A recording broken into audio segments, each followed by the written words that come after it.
A, democracy डायलगको दोस्रो श्रृङ्खलामा zoom तथा फेसबुक लाइभ मार्फत जोडिनुभएका सम्पूर्णमा हार्दिक नमस्कार। म अङ्कलाल चलाउने डेमोक्रेसी रिसोर्स सेन्टर नेपालमा आबद्ध छु। यो dialogue democracy resource centre Nepal र मार्टिन चौतारीको संयुक्त आयोजनामा हरेक अङ्ग्रेजी महिनाको तेस्रो मङ्गलबार यसै समयमा हुने गर्छ। नेपालको राजनीति, संहिता, लोकतन्त्र विविध पक्षमा बहस तथा छलफल गर्नु यस श्रृङ्खलाको लक्ष्य रहेको छ। आजको छलफल विषय नागरिक आन्दोलन र लोकतन्त्रको अभ्यास रहेको छ। 2077 पुस 5मा देशका प्रधानमन्त्री र राष्ट्रपतिले गरेको संसद विघटनलाई असंवैधानिक कदमको व्याख्या गर्दै विभिन्न तवरबाट विरोधको आवाज उठे। आन्दोलन स्वरूपका ती विरोधहरू केही राजनीतिक दलको ब्यानरमा थिए भने केही गैर राजनीतिक दलबाट अर्थात् नागरिक तवरबाट। नेपालमा राजनीतिक परिवर्तन यस्ता नागरिक आन्दोलनको महत्त्वपूर्ण भूमिका रहेको विगत हामीसँग छ।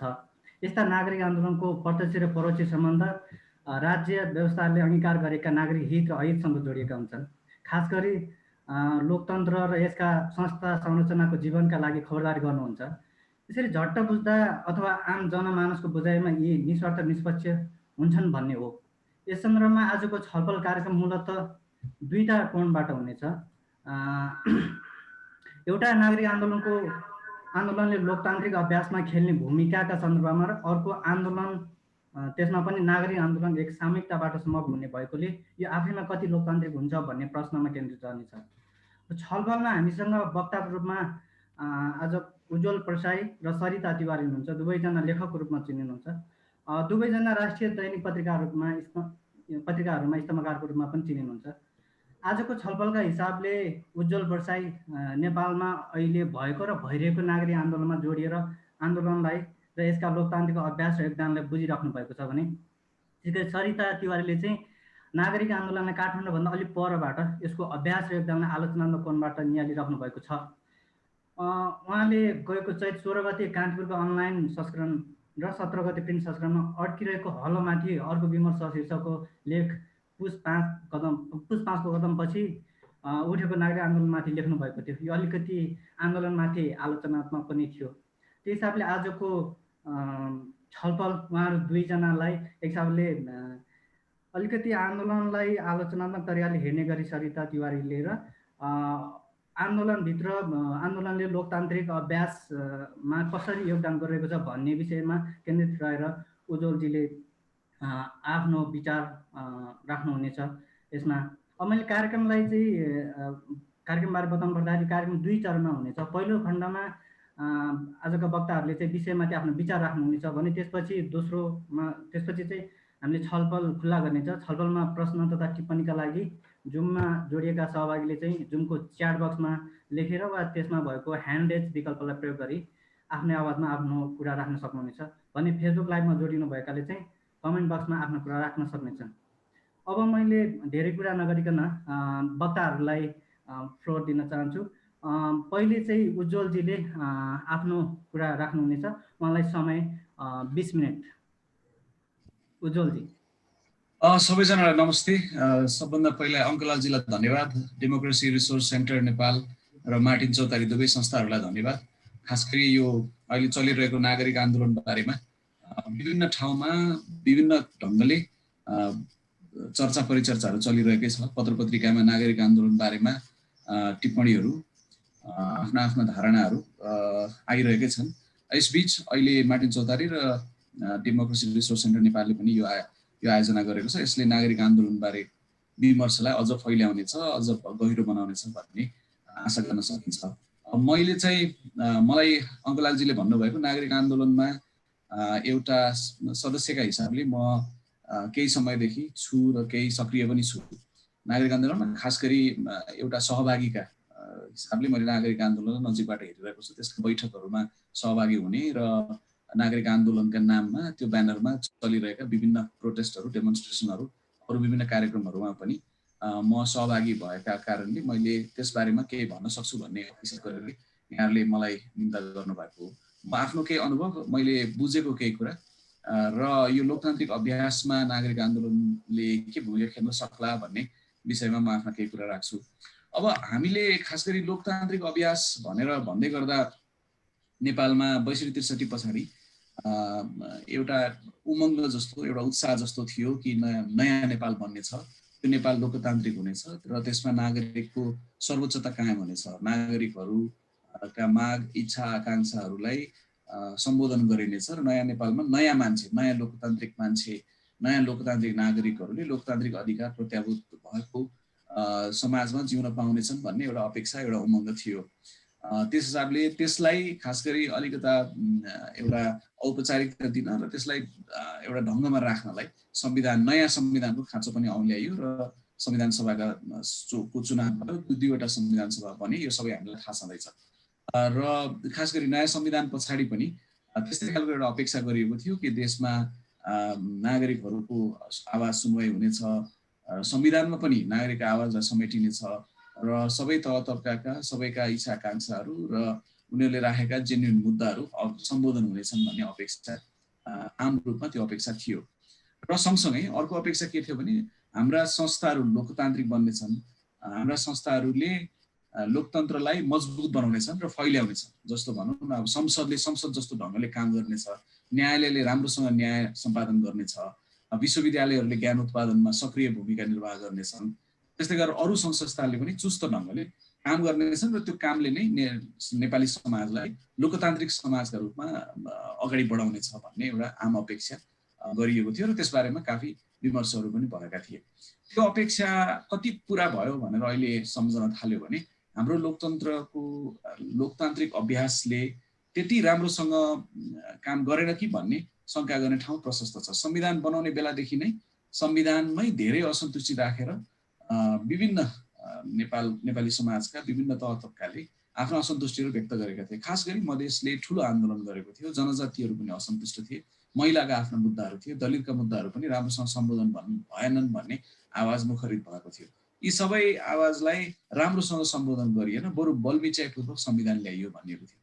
र संविधान ल्याइसकेपछि पनि यो संविधानमा केही राम्रा कुरा छन् र त्यसलाई संविधानमा भएका अपूर्णताहरू बिस्तारै पूर्ण गर्न सकिएला भन्ने एउटा अपेक्षा थियो र संविधानलाई नमान्नेहरूले पनि, संविधान रिजेक्ट गर्छौँ, संविधान मान्दैनौँ भन्नेहरू पनि, त्यस्ता शक्तिहरू पनि यही संविधान अन्तर्गत भएको चुनावमा सहभागी भएर सरकार गठन, 3वटा चुनाव, त्यसपछिका 3 सरकारहरूका, सङ्घीय सरकार, त्यस्तै गरेर प्रादेशिक सरकार र स्थानीय सरकार नै बनेर काम अगाडि बढ्न थालेको थियो। र त्यसबीचमा केही निराशा, केही हारको महसुस कसैले गरेको भए पनि, अलिअलि निराशा भए पनि, र त्यसमा एउटा अपेक्षा के थियो भने बिस्तारै यी मागहरू पनि सम्बोधन हुँदै जालान् र देशले एउटा गति लिएला, हामी अगाडि बढ्लाौँ भन्ने, र खास गरी अगाडि बढ्नु भनेको नेपाली समाज बढी लोकतान्त्रिक हुनु हो, त्यो बुझाइ नै थियो। तर अब हामीले देखिहाल्यौँ यो अभ्यास अगाडि बढ्दै जाँदा हाम्रा संस्थाहरूले पनि लोकतान्त्रिक चरित्र वर्णन गर्न सकेनन्, संस्थाहरूले पनि चुस्त ढङ्गले राम्रोसँग काम गर्न सकेनन्। जस्तो संवैधानिक आयोगहरूको कुरा सम्झौँ, निर्वाचन आयोगकै गति सम्झौँ, न्यायपालिका नै सम्झौँ, विश्वविद्यालयहरू सम्झौँ र विभिन्न सङ्घ संस्थाहरू पनि हेरौँ, यिनले राम्रोसँग लोकतान्त्रिक चरित्रलाई बढावा दिने, त्यसलाई हुर्काउने काममा ती धेरै चुस्त बन्न सकेनन् भन्ने हाम्रो बुझाइ भयो। र खास गरी अब यो संस्थाहरूको कुरा गर्दै जाँदा, लोकतान्त्रिककरणको कुरा गर्दा, नेपाली समाजमा लोकतन्त्रको अभ्यासको स्मरण गर्दा हामीले राजनीतिक दललाई पनि सम्झिनु पर्ने हुन्छ। राजनीतिक दलहरू कसरी काम गरिरहेका छन्, राजनीतिक दलको आन्तरिक लोकतन्त्रको स्थिति के छ, त्यहाँ कसरी मान्छे नेता बन्छ, राजनीतिक दलका चरित्र कस्ता छन्, तिनले केलाई आफ्ना मुद्दा मान्छन्, तिनको विचारधारा के हो, तिनले वैचारिक कति काम गर्छन्, साङ्गठनिक रूपमा चुस्त बनाउनलाई कति काम गरिरहेका छन्, र आम जनताको अपेक्षा सम्बोधन गर्नलाई राजनीतिक दलले आन्तरिक रूपमा कतिको काम, कतिको छलफल विमर्श र कतिको त्यसमा सिरियस भएर लाग्छन् भनेर हामीले हेऱ्यौँ भने हामीसँग अहिले मौजुदा राजनीतिक दलहरूमा पनि लोकतन्त्रको काफी लोकतान्त्रिक अभ्यास नभएको र लोकतन्त्र काफी कमजोर भएको हामीले देख्न सक्छौँ। हिजो लोकतन्त्रकै लागि लडेका र खास गरी यो अनेक भनौँ न, अब हिजोको थिचोमिचो, हिजोको अलगाव धेरै भोगेका र ती भोगाइलाई नै आफ्नो मुद्दा बनाएका वैकल्पिक अथवा यो मूलधारभन्दा अलिकति फरक किसिमले आवाज उठाइरहेका दलहरूमा पनि त्यो लोकतान्त्रिक अभ्यास आफूसँग हुन नसकेको हाम्रो अवस्था भयो। यही पृष्ठभूमिमा यसरी नै हामी अघि बढ्दै जाँदा पुस 5 गते एउटा घटना घट्यो। प्रधानमन्त्री खड्गप्रसाद शर्मा ओलीले संसद विघटन गर्नुभयो र अहिलेको खास गरी आज चलिरहेको नागरिक आन्दोलन चाहिँ लाई ट्रिगर गर्ने, नागरिक आन्दोलन सुरुवात गर्ने बिन्दु त्यही नै भयो। नागरिक आन्दोलन भनेर त्यो ब्यानरमा गतिविधिहरू, त्यो ब्यानरमा विभिन्न खालका कार्यक्रमहरू, छलफलहरू, विमर्शहरू पुस 5 गते पछि नै सुरु भयो। पुस 5 गतेको घटना जसमा संसद विघटन गरियो, त्यो संसद विघटन गरेको घटनालाई खालि एउटा संसदीय परम्परामा यो भइरहने कुरा हो, एकपटक फेरि भयो भनेर बुझिएन। बरु त्यसलाई कसरी बुझियो भने हिजो बनाएको संविधान, जुन संविधानले संसदीय अस्थिरतालाई सम्बोधन गर्दै संसदलाई त्यसरी सजिलै भङ्ग हुन नदिने स्थिति निर्माण गरेको थियो, त्यसलाई मिच्यो, त्यसमा बलमिच्याइ भयो एउटा। र अर्को चाहिँ के हो भने हिजोदेखिको केपी शर्मा ओलीले नेतृत्व गरेको सरकारले विभिन्न समयमा प्रकट गर्दै आएको अथोरिटेरियन, एक हिसाबको सर्वसत्तावादी चरित्रको एउटा पछिल्लो कडी हो। यो पनि असाध्यै महत्त्वपूर्ण कडी हो। संसद विघटन नै गर्नु भनेको चाहिँ अब सर्वसत्तावाद नै लाद्न खोजेको र लोकतन्त्रलाई सर्वथा कमजोर बनाउन खोजिएको हो भन्ने बुझाइ त्यतिखेर बन्यो। अब प्रतिगमन कहिलेदेखि सुरु भयो भन्ने प्रश्न त बारम्बार उठ्ने गर्छ, तर यो प्रतिगमन धेरै अगाडिदेखि सुरु भयो। कसैले यो संविधान निर्माण गर्दादेखि नै राम्रोसँग यी विभिन्न आवाजहरू संविधानलाई बढी लोकतान्त्रिक, संविधानलाई सबै जनताको स्वीकार्यता भएको दस्तावेजको रूपमा ल्याउन नसक्दैखेरि प्रतिगमन सुरु भयो भन्ने गरिन्छ। कसैले त्यो भन्छ र कसैले त्योभन्दा अझ अगाडिदेखि नै प्रतिगमन सुरु भएको, खास गरी पहिलो संविधान सभा भङ्ग भएदेखि नै प्रतिगमन सुरु भएको हो भनिन्छ। यसका बुझाइमा विविधता छन्। तथापि के हो भने यी विभिन्न बुझाइ भएका मान्छेहरू पनि विभिन्न बुझाइ भएका आफ्ना बुझाइमा आधारित रहेर राजनीतिक गतिविधि गरिरहेका या सामाजिक गतिविधि गरिरहेका, आन्दोलनहरूमा लागेका, लेख्ने पढ्ने काम, अनुसन्धान अध्ययन गर्ने काममा लागेका विभिन्न खाले व्यक्तिहरू खास गरी पुस 5 को घटनापछि ट्रिगर भएको नागरिक आन्दोलनमा जोडिन आइपुगे र त्यो विमर्शमा सामेल हुन आइपुगे। अब पुस 5 गते पछाडि यो लोकतन्त्रमाथिकै प्रहार हो, यसले लोकतन्त्रलाई एकदमै कमजोर बनाउँछ भन्ने बुझाइमा चाहिँ एक खालको एकरूपता थियो। संसद नै विघटन हुनु भनेको अहिले भइरहेको एउटा खेल्ने ठाउँ, एउटा प्लेग्राउन्ड पनि नरहनु हो, त्यसलाई पनि उछिन्नु हो। र त्यसपछि भएका अनेक कदमहरू, त्यसपछि गरिएका एकपछि अर्का निर्णयहरू, केपी ओली सरकारले गरेका निर्णयहरू हेर्दै जाँदा त्यो संसद विघटन मात्रै होइन, यो सिङ्गो सत्ता क्याप्चर गर्ने, स्टेट क्याप्चर गर्ने, सिङ्गो सत्तालाई कब्जा गर्ने र सर्वसत्तावाद लाद्ने चरित्र यहाँ देखियो। त्यस कारणले आन्दोलित हुनुपर्छ भनेर उस 5 गते पछाडि यी छलफल विमर्शहरू सुरु भएर सडकमा पनि जाने काम भयो। अब त्यसरी त्यो विमर्शहरू सुरु गर्दै गर्दा मैले अघि भने जस्तै प्रतिगमन कहाँबाट सुरु भयो भन्ने एउटा ठुलो प्रश्न अघिल्तिर आयो। प्रतिगमन यदि पहिलो संविधान सभाको विघटन, पहिलो संविधान सभाको अन्त्य, संविधान नबनाइकन भएको अन्त्यदेखि नै सुरु भएको हो भने त्यसले केही प्रश्नहरू उब्जाउने भयो। प्रतिगमन संविधान, दोस्रो संविधान सभाले संविधान जारी गरेको बेलादेखि नै भयो भनेर मान्ने हो भने त्यसले केही प्रश्नहरू थप्ने भयो र विभिन्न जनजातिको मुद्दालाई लिएर सम्झिँदा या दलित मुद्दालाई सम्झिँदा, महिलाहरूका मुद्दालाई सम्झिँदा, विकास भन्ने, समृद्धि भन्ने न्यारेटिभ जुन बनाइयो त्यो न्यारेटिभको अन्तर्य बुझ्दा र खास गरी पछिल्लो समयमा पनि एउटा राष्ट्रवादको जुन खालको भाष्यहरू निर्माण गरियो, त्यो राष्ट्रवादको भाष्यभित्रको अन्तर्यलाई बुझ्दा कुन किसिमका कस्ता खाले प्रतिगमन भयो भन्ने मूल विमर्श नागरिक आन्दोलनमा यो सुरु भयो। हाम्रा छलफलहरूमा, हामीले कोठामा गर्ने, हामीले बैठकहरूमा गर्ने छलफल विमर्शहरूमा यी खालका प्रश्नहरू अघिल्तिर आएर हामीले त्यसमा धेरै पटक धेरै खाले छलफलहरू गर्यौँ र सँगसँगै यो संसद विघटन विरुद्ध आवाज पनि मुखरित गर्दै गयौँ। त्यसबीचमा खास गरी सर्वोच्च अदालतबाट ठिक निर्णय हुन्छ भनेर अपेक्षा एक थरीले गरेका थिए। बाहिर त्यो अपेक्षा व्यक्त गर्नेहरूले पनि भित्र शङ्का गरेको स्थिति थियो। त्यहाँ सेटिङ भइरहेको छ। यो खास गरी यो सजिलै यो विघटनलाई बदर गर्ने गरेको यो कदम नै होइन। यहाँ पहिल्यै एक खालको षड्यन्त्र पहिले भइसकेको छ र त्यो षड्यन्त्र मुताबिक संसद फेरि पुनर्स्थापना हुँदैन भन्ने एउटा अनुमान सधैँ थियो।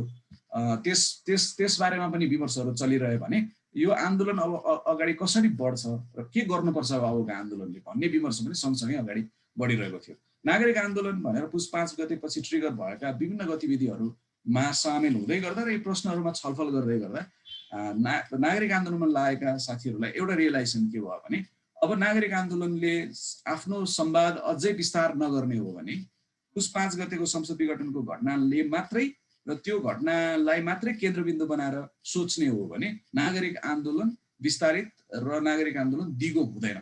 हिजोको दोस्रो जनआन्दोलनको नागरिक आन्दोलनको एउटा ठुलो सामर्थ्य थियो। त्यसले राजनीतिक दलहरूलाई बाटो देखायो, त्यसले गणतन्त्र स्थापनासम्म, संघीयताको स्थापनासम्म, अन्तरिम संविधानका अनेक खालका ती प्रोग्रेसिभ प्रावधानहरूसम्म पुर्याउनमा दोस्रो जनआन्दोलनताका भएको नागरिक आन्दोलनले ठुलो भूमिका खेल्यो। तर त्यो सँगसँगै त्यो नागरिक आन्दोलनका धेरै सीमाहरू पनि थिए।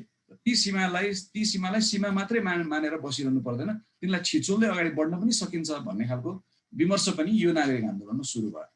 त्यसो हुँदै जाँदा अब कसरी सोचियो भन्दा नागरिक आन्दोलनले गर्ने के त भन्दा हिजोदेखि भएका आन्दोलनहरू, हिजोदेखि लागेका सामाजिक आन्दोलनहरूमा, विभिन्न अरू खाले आन्दोलनहरूमा लागेका मानिसहरूसँग, लागेका सङ्गठनहरूसँग, संस्थाहरूसँग संवाद अगाडि बढाउनु पर्छ होला र ती मुद्दाहरूमा पनि मुद्दाहरूलाई बुझ्ने र ती मुद्दाहरूलाई पनि आफ्नो मुद्दा सम्झने स्थितिमा हामी पुग्नुपर्छ होला भन्ने खालको रियलाइजेसन भइसकेपछि नागरिक आन्दोलनले महिलाका मुद्दामा, दलितहरूका मुद्दामा, त्यस्तै गरेर यहाँ त्यतिखेर उखु किसानहरूको आन्दोलन चलिरहेको थियो, उनीहरूको आन्दोलनको के हो त खास कुरा भन्ने कुरा बुझ्ने। त्यस्तै गरेर निर्मला बलात्कार र हत्याकाण्ड पछाडि सिर्जना भएको आन्दोलन, नवराज विकेको हत्या र नवराज विकेका साथीहरूको हत्या पछाडि भइरहेका प्रोटेस्टहरू, डेमोन्स्ट्रेसनहरू र अब काठमाडौँमै केन्द्रित खोकना बुगमतीको क्षेत्रमा जुन किसिमको विकासका नाममा जस्ता किसिमको कामहरू भइरहेको छ राज्य तर्फबाट, जुन खालको बलबिचाइ भएको छ, त्यो बलबिचाइले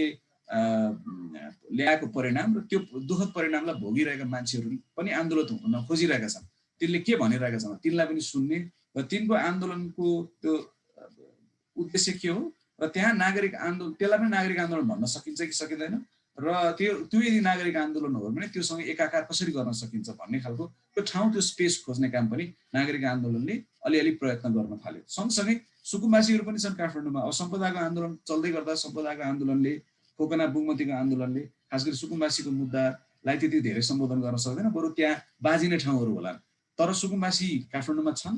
यी सुकुम्बासीले यो सहरलाई जीवन्त बनाउन, यो सहरमा श्रम गर्ने मान्छेहरूको रूपमा बसेका ती सुकुम्बासी साथीहरू जसका आफ्ना दुःख छन्, जसका आफ्ना आन्दोलनका एजेन्डा छन्, उनीहरूसँग पनि गफ गर्नुपर्छ र सँगसँगै उनीहरूको मुद्दालाई पनि नागरिक आन्दोलनकै मुद्दा हो भनेर बुझ्नुपर्छ भन्दै गर्दा यी संवादका ढोकाहरू खोल्ने काम नागरिक आन्दोलनले गर्न थाल्यो। खालि पुस 5 गते भएको घटना र त्यो संसद पुनर्स्थापना मात्रै केन्द्रित हुन अबको आन्दोलनले हुँदैन भन्ने एउटा साझा निष्कर्षमा त्यहाँ लागेका साथीहरू पुग्दै गर्दा यी खालका संवादका ढोकाहरू खुले र बिस्तारै संवादहरू अघि बढे। अब कतिपय संवादले निरन्तरता पाइरहेको छ, कतिपय संवादहरू त्यति राम्रोसँग चाहे अनुसार अगाडि बढ्न सकेको छैन। तर सडकमा पहिलेदेखि भइरहेका आन्दोलनहरू, पहिलेदेखि रहेका अभियानहरूसँग पनि संवाद गर्नुपर्छ भनेर नागरिक आन्दोलनले बिस्तारै एकपछि अर्को गर्दै संवादहरू अगाडि बढाउन थाल्यो।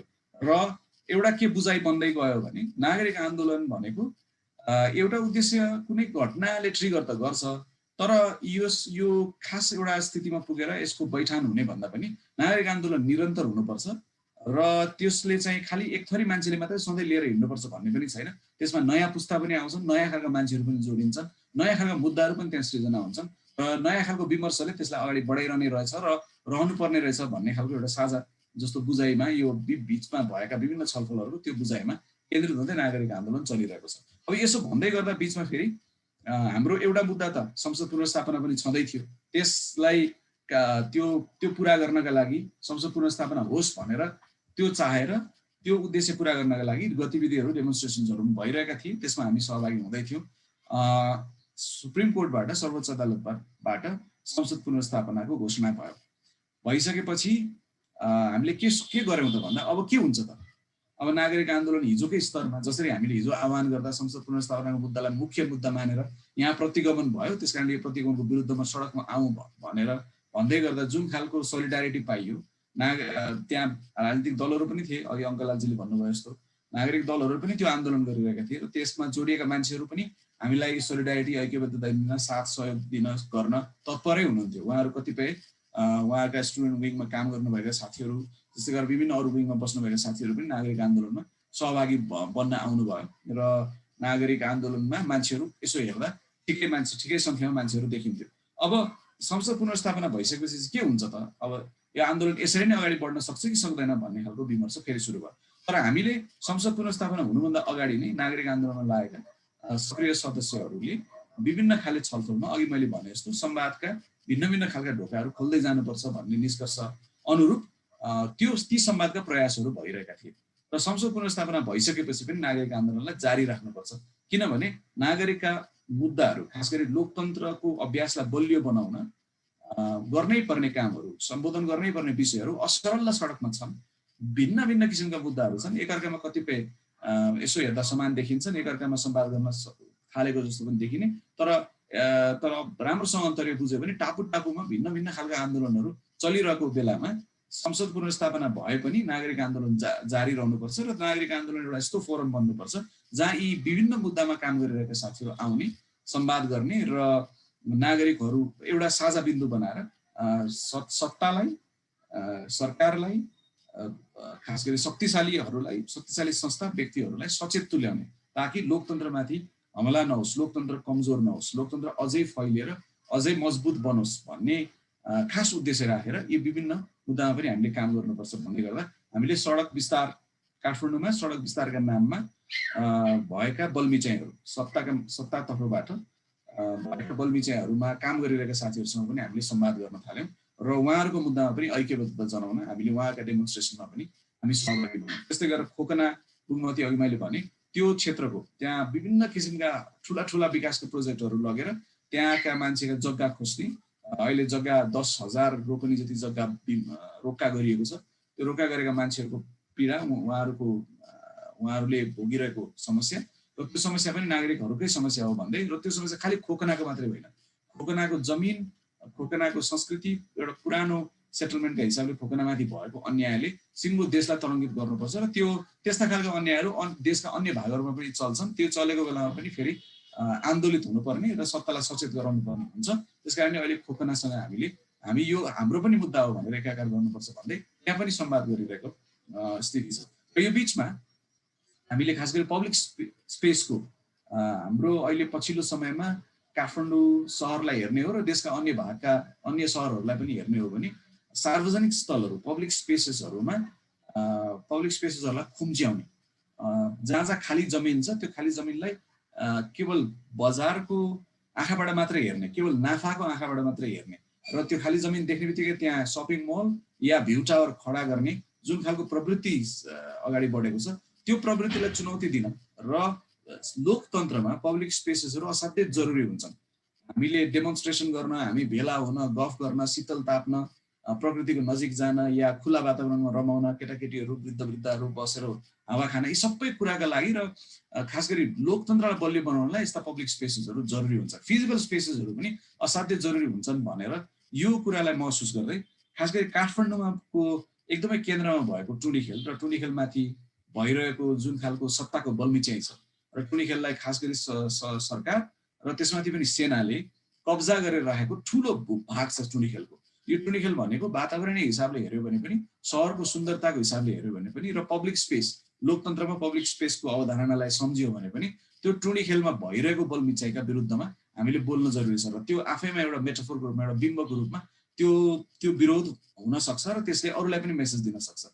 देशका अरू अन्य भागहरूमा भएका यस्ता मिचाइहरू, यस्तो सरकारले गरेको यस्तो खालको बलमिचाइहरूको विरुद्ध आन्दोलित हुन, त्यस विरुद्ध प्रतिरोध गर्न पनि नागरिकहरूलाई सचेत तुल्याउन सक्छ, एउटा मेसेज यसले दिन सक्छ भन्ने हेतु सहित हामीले टुँडिखेलको बारेमा पनि हामीले पहिला पनि प्रश्न उठाएका थियौँ। खास गरी फागुन 7 गते लोकतन्त्रको अभ्यास गरेको त्यो दिनको स्मरण गर्दै हामीले नागरिक आन्दोलनको अघि मैले भनेका सारा विमर्शहरूलाई संश्लेषण गर्दै हामीले निकालेको घोषणापत्र त्यसै दिन हामीले सार्वजनिक गर्यौँ र त्यो दिन हामीले के भन्यौँ भने टुँडिखेल खाली गरिनुपर्छ।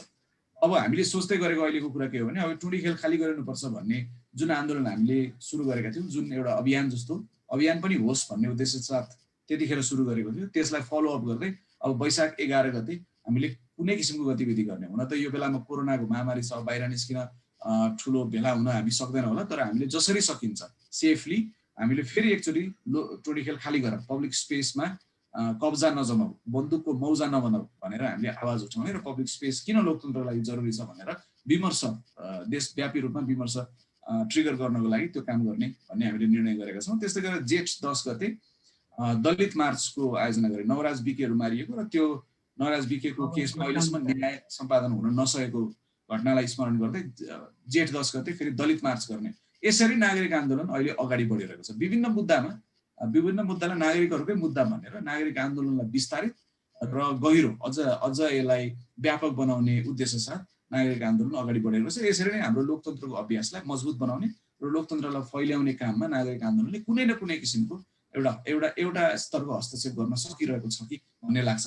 अब यस बीचमा एउटा सानो कुरा भन्छु र मेरो कुरा टुङ्ग्याउँछु, मेरो समय सकियो होला, अङ्कलालजीलाई देखेँ मैले, 2-3 मिनट कुरा गर्छु, त्यसपछि म मेरो कुरा टुङ्ग्याउँछु। अब यसरी काम गरिरहेको नागरिक आन्दोलन आफैमा कति लोकतान्त्रिक छ भन्ने प्रश्न असाध्यै महत्त्वपूर्ण प्रश्न छ। अब लोकतान्त्रिक भनेको त्यसमा विमर्शहरू छलफलहरू कसरी लोकतान्त्रिक बन्छन् र त्यो आफैमा कति समावेशी छ भन्ने प्रश्न असाध्यै महत्त्वपूर्ण प्रश्न हो। त्यो समावेशी बनाउने जोड त्यो समावेशी बनाउनलाई कतिको काम भएको छ भन्दा हामीले अब म एउटा सदस्यको रूपमा मैले त्यहाँ देख्दा महिलाको दलितको मुद्दामा काम गरिरहेको बेलामा हामीले महिलाहरूकै नेतृत्वमा त्यो काम गर्ने, दलितको मुद्दामा दलितकै नेतृत्वमा काम गर्ने, त्यस्तै गरेर सहरी विकासको क्षेत्रमा यो समस्या भोगेका मान्छेहरूकै नेतृत्वमा उनीहरूसँगै संवाद गर्दै उहाँहरूकै कुरा सुन्दै उहाँहरूकै नेतृत्वमा डेमोन्स्ट्रेसनहरू प्रोटेस्टहरू गर्ने र छलफललाई पनि असाध्यै समावेशी बनाउँदै लैजाने काममा हामी काम गरिरहेका छौँ र त्यस बीचमा केही कामहरू भएका छन्। यद्यपि अपूर्णताहरू थुप्रो छ, यद्यपि अझै पनि सकेसम्म अझै पनि खोजे जस्तो असाध्यै समावेशी र असाध्यै अझै कतिसम्म सकिन्छ लोकतान्त्रिक बनाउने काममा अपूर्णताहरू छन्। ती अपूर्णताहरू अरूले पनि देखाउँदै जाने र त्यसमा विमर्शहरू थपिँदै जाने भयो भने नागरिक आन्दोलन आफैमा बढी लोकतान्त्रिक हुने सम्भावना बढ्दै जान्छ र लोकतन्त्रको अभ्यासलाई फैलाउने कुरामा यसले अझै बढी कन्ट्रिब्युसन गर्न सक्ला भन्ने आशा गर्न सकिन्छ। Thank you. धन्यवाद उज्जवलजीलाई। उहाँले भन्न बाँकी रहेका कुराहरू फेरि पछि हामी फ्लोर ओपन भएको बेलामा गर्नेछौँ। अब सरिताजीलाई, सरिताजी तपाईँलाई पनि 20 मिनट जतिको समय अवधिमा आफ्नो कुरा राख्न अनुरोध छ। सबैलाई नमस्कार। उज्जवलजीले धेरै महत्त्वपूर्ण कुराहरू राखिसक्नु भएको छ। सबभन्दा पहिले त म आयोजक साथीहरूलाई हार्दिक धन्यवाद भन्न चाहन्छु। मलाई यो अवसर यहाँहरूले दिनुभएको छ मेरा कुराहरू राख्नका लागि। खासमा नागरिक आन्दोलन मेरो लागि पनि एउटा एक प्रकारको भरोसा, एक प्रकारको विश्वास बोकेको आन्दोलन हो। मैले त्यसरी हेर्ने गरेको छु र नागरिक आन्दोलनप्रति मेरो एउटा नैतिक समर्थन मात्रै पनि छैन, हामी चितवनमै पनि नागरिक आन्दोलनको विस्तारका हिसाबले काम गर्नुपर्छ भनेर हामीले यो पुस 5 को कदम पछाडि, पुस 5 को कदमभन्दा अगाडि पनि हामीले यो विषयमा प्रशस्त छलफलहरू गरेका थियौँ। काम गर्नुपर्छ भनेर प्रशस्त भन्दा पनि हामी 2-3 जना साथीहरूको बिचमा, यहाँ डाक्टर जीवन छेत्री लगायत हामी केही साथीहरूको बिचमा हामी लगातार छलफलहरू पनि गर्ने, कामहरू पनि गर्ने, हामीले मिलेर कामहरू पनि गर्ने गरेको। जस्तो म आफै पनि एउटा मन्थन चितवन भन्ने एउटा छलफल समूह को म संयोजक थिएँ। भर्खर मात्र त्यसको भूमिका अर्को साथीलाई चाहिँ हामीले नेतृत्व हस्तान्तरण गरेका छौँ र डाक्टर जीवन छेत्रीहरू पनि डबली द स्पेस भन्ने एउटा चाहिँ भेन्यू मार्फत उहाँहरू पनि कार्यक्रमहरू गरिरहनुहुन्छ र हामी त्यो सिलसिलामा बेला बेलामा यस्ता खालका छलफलहरू गर्ने गर्थ्यौँ।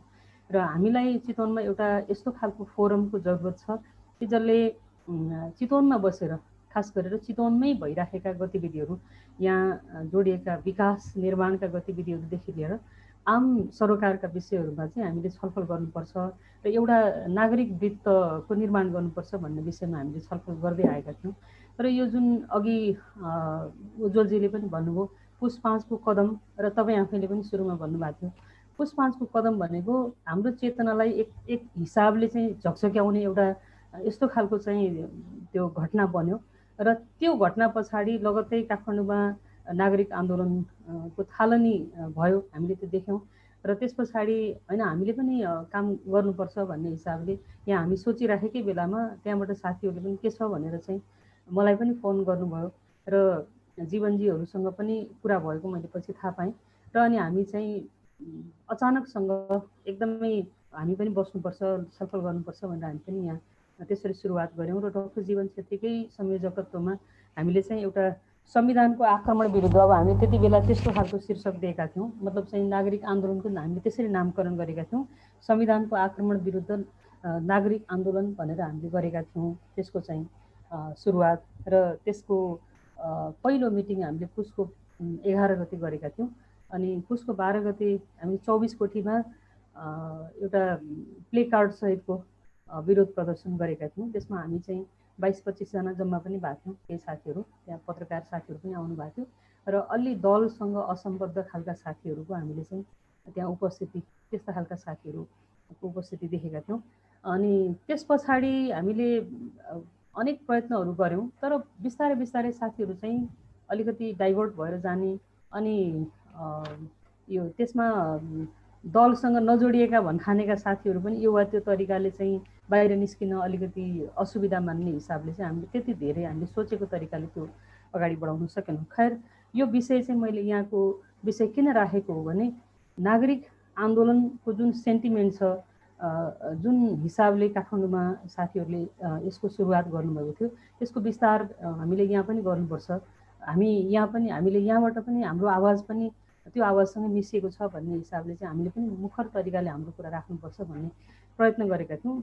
त्यसमा हामी सोचे जस्तो सफल हुन सकेनौँ। त्यसपछि हामीले केही कार्यक्रमहरू गर्ने हाम्रो योजना थियो, त्यो पनि त्यति मूर्त रूपले अगाडि बढ्न सकेन। र बिचमा म आफै पनि काठमाडौँमा टुँडिखेल मार्चको कार्यक्रमको सन्दर्भमा म काठमाडौँको कार्यक्रममा सहभागी हुन पुगेको थिएँ र त्यो कार्यक्रमको सहभागिताका सन्दर्भमा त्यहाँ साथीहरूको सहभागिता, सबै खाले साथीहरूको सहभागिता मैले देखेको थिएँ र त्यसले मलाई केही हदसम्म उत्साहित पनि बनाएको थियो। अब बाहिरबाट हेर्दा, चितवनबाट हेर्दा, म राजधानीभन्दा बाहिरबाट हेर्दाखेरि नागरिक आन्दोलनलाई कस्तो देख्छु अथवा हामीले कस्तो देख्छौँ भनेर हेर्दाखेरि चाहिँ यसले एक प्रकारको आशाको सञ्चार चाहिँ गराएको छ। अलिकति सचेत मानिसहरू चाहिँ निधाएका छैनन्, सचेत मानिसहरूले आफ्नो तरिकाले चाहिँ प्रतिरोध गरिरहेकै छन्, उनीहरूले आफ्नो आवाज उठाइरहेकै छन् भन्ने कुरा त्यो चाहिँ मुखर रूपले नै विभिन्न मुद्दाहरूको उठान मार्फत भइरहेकै देखिन्छ र त्यो एउटा सबल पक्ष हो, नागरिक आन्दोलनको एउटा सबल पक्ष हो। जस्तो कि अघि उज्जवलजीले पनि भन्नुभयो, त्यो सम्पदा बचाउको आन्दोलनदेखि लिएर सुकुम्बासीका बसोबासका कुराहरूदेखि लिएर अब अहिलेको समृद्धिको भाष्यलाई नै कसरी हेर्ने भन्ने विषयदेखि लिएर राजनीतिक, तत्कालको राजनीतिक मुद्दा सम्मै यसरी विस्तारित भएको छ। पुस 5 को जुन घटना थियो, संसद विघटनको सिफारिस र त्यसपछि संसद विघटन, यसरी चाहिँ राष्ट्रपति र प्रधानमन्त्री संस्थामाथि हामीले ठुलो प्रश्न उठाउनु पर्ने जुन अवस्था आयो र त्यसको लगत्तै सिङ्गो राजनीतिक यो दलीय व्यवस्था नै अब यो के हो, कता गइरहेको हो, प्रतिपक्षको चरित्र के हो, त्यस पछाडि गएर सत्तापक्षकै चाहिँ आन्तरिक राजनीतिले यो हदसम्मको चाहिँ एउटा राजनीतिक विखण्डन, एउटा राजनीतिक अन्योलताको अवस्था जसरी लिएर आयो, यो विषयलाई चाहिँ जसरी नागरिक आन्दोलनले एउटा आफ्नो मुख्य विषय बनायो र त्यतिखेर हामीले बाहिरबाट हेर्दाखेरि पनि देखिएको कुरा चाहिँ यो यसरी नै त कति दिन नागरिक आन्दोलनको एजेन्डा चाहिँ यसरी नै कति दिनसम्म क्यारी हुन सक्छ भन्ने लागिरहेको बेलामा नागरिक आन्दोलनका कर्ता साथीहरूले जो त्यहाँ चाहिँ यसलाई अगाडि बढाउने काममा मुख्य भूमिकामा हुनुहुन्थ्यो, उहाँहरूले सायद रियलाइज पनि गर्नुभयो। यसका विषयमा फरक फरक तरिकाबाट विषयवस्तुहरू उठान पनि भइरहेका थिए। अखबारमा लेख्नेहरूले अथवा सामाजिक सञ्जालमा बोल्नेहरूले नागरिक आन्दोलनले चाहिँ कसरी आफूलाई विस्तार गर्छ भन्ने त्यो एउटा प्रश्न चिन्ह मलाई आफैलाई पनि लागिरहेको थियो कि यो चाहिँ बाइ द वे चाहिँ पुस 5 को कदम सचिने अवस्थामा चाहिँ अनि के नागरिक आन्दोलनले उठाउनु पर्ने एजेन्डाहरू समाप्त हुन्छन् त भन्ने खालको कुरा चाहिँ लागिरहेकै बेलामा चाहिँ आन्दोलनका साथीहरूले, आन्दोलनको नेतृत्वकर्ता मित्रहरूले चाहिँ जसरी यसलाई विविधता, मुद्दाहरूको विविधता दिने काम गर्नुभयो र यसले चाहिँ यो नागरिक आन्दोलनको निरन्तरता, त्यो चाहे जुनसुकै व्यवस्था होस्, हामीले आजको मात्रै पनि कुरा नगरौँ, भोलि व्यवस्था नै परिवर्तन हुने अवस्था आएछ भने पनि हामीले चाहिँ नागरिक आन्दोलनको आवश्यकता र त्यसको खाँचो चाहिँ निरन्तर पर्ने रहेछ भन्ने कुराको बोध यतिखेर गरिरहेका छौँ। तर एउटा मलाई लाग्ने गरेको कुरा के छ भने, जस्तो अघि अङ्कलालजीले पनि त्यो कुरा अलिकति थोरै उठान गर्नुभएको थियो र मैले नागरिक आन्दोलन प्रति मेरो एउटा एक प्रकारको विश्वास हुँदाहुँदै पनि त्यहाँका केही कमी कमजोरीहरू छन् भन्ने विषयलाई चाहिँ मैले अलिकति जोडेको थिएँ। यो हलो अड्कियो भन्ने विषय उठेको थियो। यो कति फागुन 23 गतेको चाहिँ अदालतको निर्णय पछाडि जुन दुईटा पहिले जुन पार्टी एकीकरण भएर चाहिँ नेकपा बनेको थियो र पछि फेरि पूर्ववत अवस्थामा चाहिँ अदालतले फर्काइदिएको अवस्थामा अनि फेरि के भन्छ संसदले पनि बिजनेस पाएन भन्ने खालको कुरा चलिरहेको अवस्थामा यतापट्टि चाहिँ त्यसको समर्थक दल सरकारको समर्थक दलले समर्थन फिर्ता पनि नलिएको अनि त्यस पछाडि अब प्रतिगमन भयो भन्ने कुरालाई पनि उसले भनिरहेको यस्तो खालको यो एउटा असमञ्जसको अवस्था जुन थियो त्यो अवस्थालाई पनि अलिकति थोरै त्यसलाई गति दिनको लागि पनि नागरिक आन्दोलनले एउटा प्रयत्न गर्यो र यो एकाडेमीको डबलीमा जुन कार्यक्रम गर्यो त्यो कार्यक्रम गर्दाखेरि चाहिँ किन चाहिँ मुख्य दलका पुरुषहरूलाई मात्रै निमन्त्रणा गरियो त वक्ताका रूपमा भन्ने कुरामा चाहिँ मेरो अलिकति फोकस मैले त्यहाँनिर गरेको थिएँ त्यो लेखमा। यहाँले अघि त्यो सन्दर्भ उठाउनु भएको कारणले गर्दाखेरि मैले भनेको। अनि र त्यो कार्यक्रम सञ्चालकको रूपमा चाहिँ दोभान राई हुनुहुन्थ्यो, तर उहाँको भूमिका अलि न्यून नै थियो। उहाँको भूमिका त्यति धेरै अपेक्षित भूमिका अझै थिएन त्यो कार्यक्रममा र वक्ताको रूपमा त एकजना पनि महिला हुनुहुन्न थियो।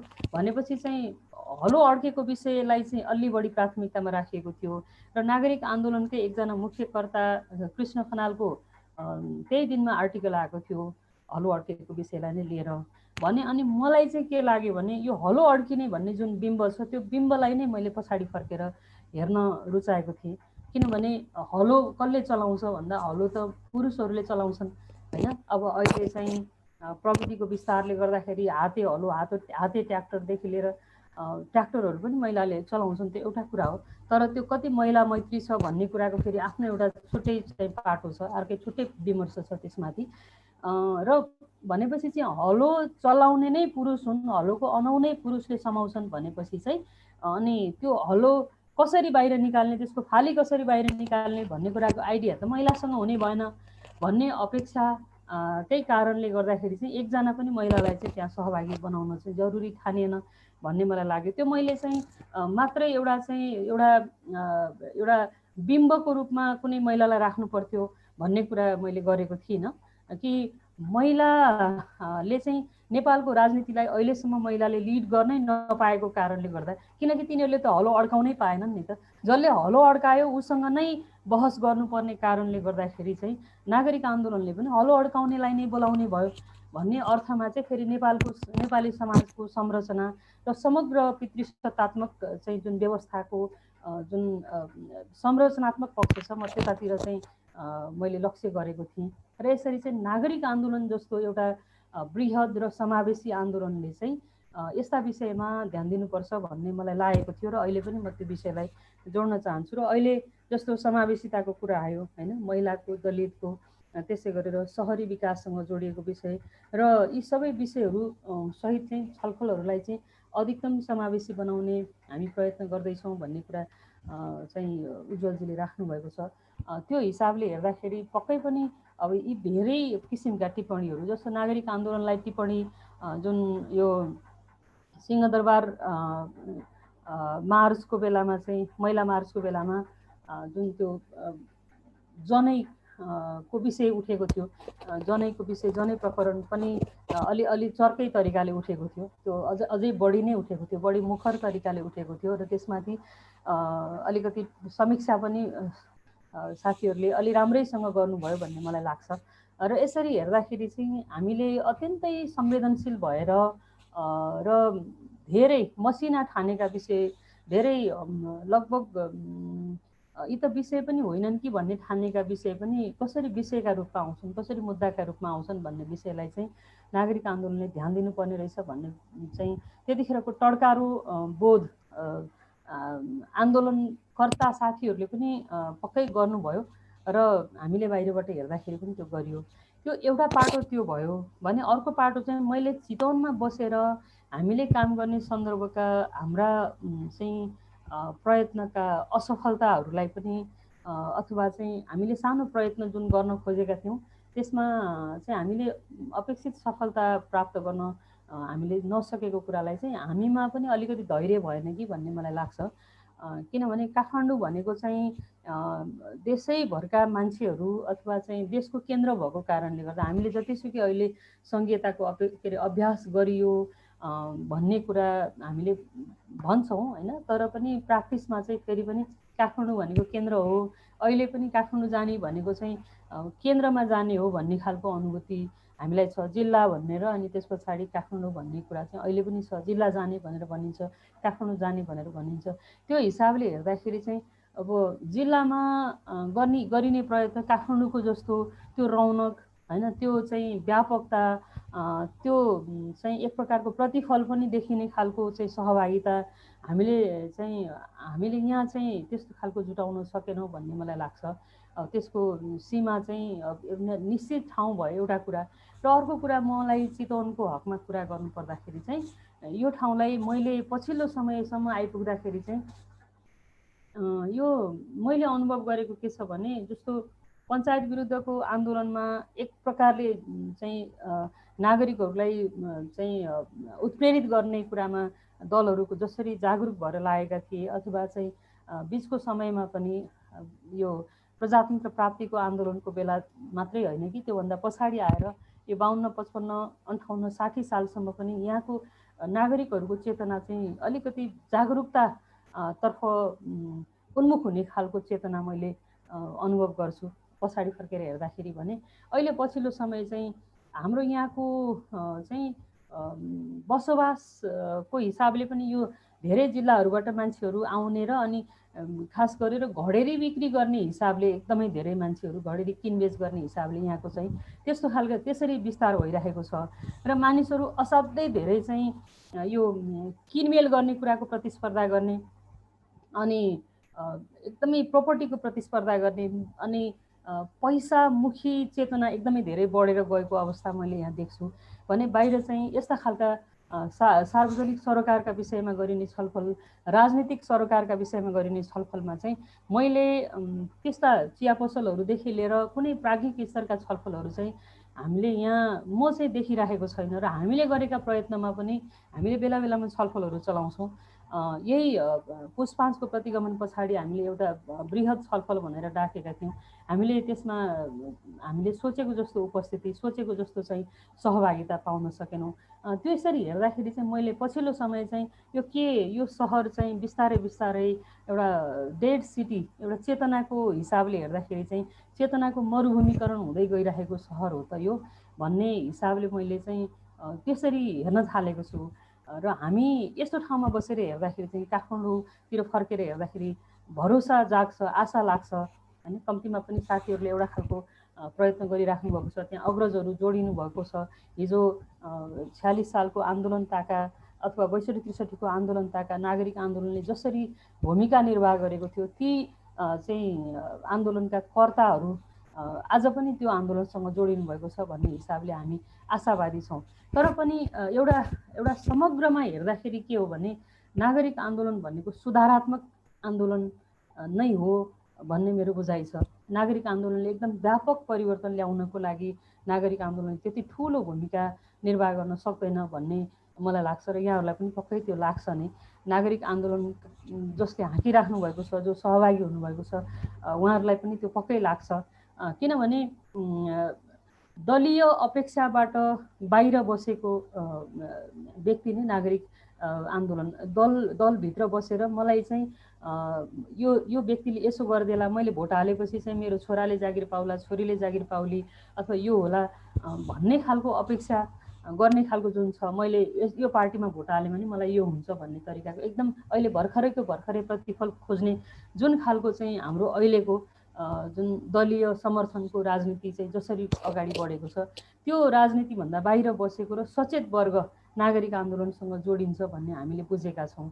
अनि त्यसरी हेर्दाखेरि चाहिँ त्यस्ता खालका मान्छेहरूको सङ्ख्या कति हुन सक्ला त भन्दाखेरि त लेखपढ गर्ने मान्छेहरू, छलफल चलाउने मान्छेहरू, यो वा त्यो तरिकाले चाहिँ आफ्नो जीविका चलाउन सक्ने तर आँट गरेर बोल्न सक्ने मान्छेहरू नै नागरिक आन्दोलनसँग जोडिने रहेछन्। त्यसरी हेर्दाखेरि चाहिँ यो सानो ठाउँमा बसेर हेर्दाखेरि हामीले नागरिक आन्दोलनलाई अलि व्यापकता दिन नसकेको कारण त्यो हो कि भन्ने मैले महसुस गर्छु।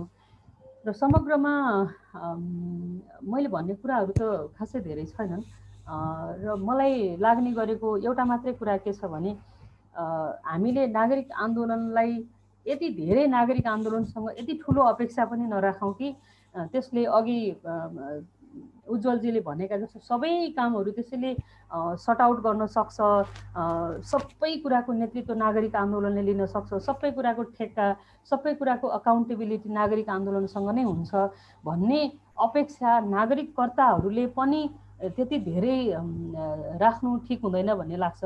नागरिक आन्दोलन त एउटा सहायक चिज मात्रै हो। मुख्य भनेको त फेरि पनि राजनीतिक दलहरूलाई र खास गरेर राज्यभित्रका संस्थाहरूलाई जिम्मेवार बनाउने कुरामा उनीहरूलाई चाहिँ अकाउन्टेबल बनाउने कुरामा चाहिँ एक प्रकारको दबाब दिने आन्दोलनकै रूपमा हामीले यसलाई लिनुपर्छ। र त्योभन्दा अगाडि नागरिककै स्तरमा पनि नागरिक आन्दोलनप्रति चाहिँ एकदम भयङ्कर ठुलो अपेक्षा राख्दाखेरि चाहिँ त्यो चिज त नागरिक आन्दोलनले पुरा गर्न सक्दैन।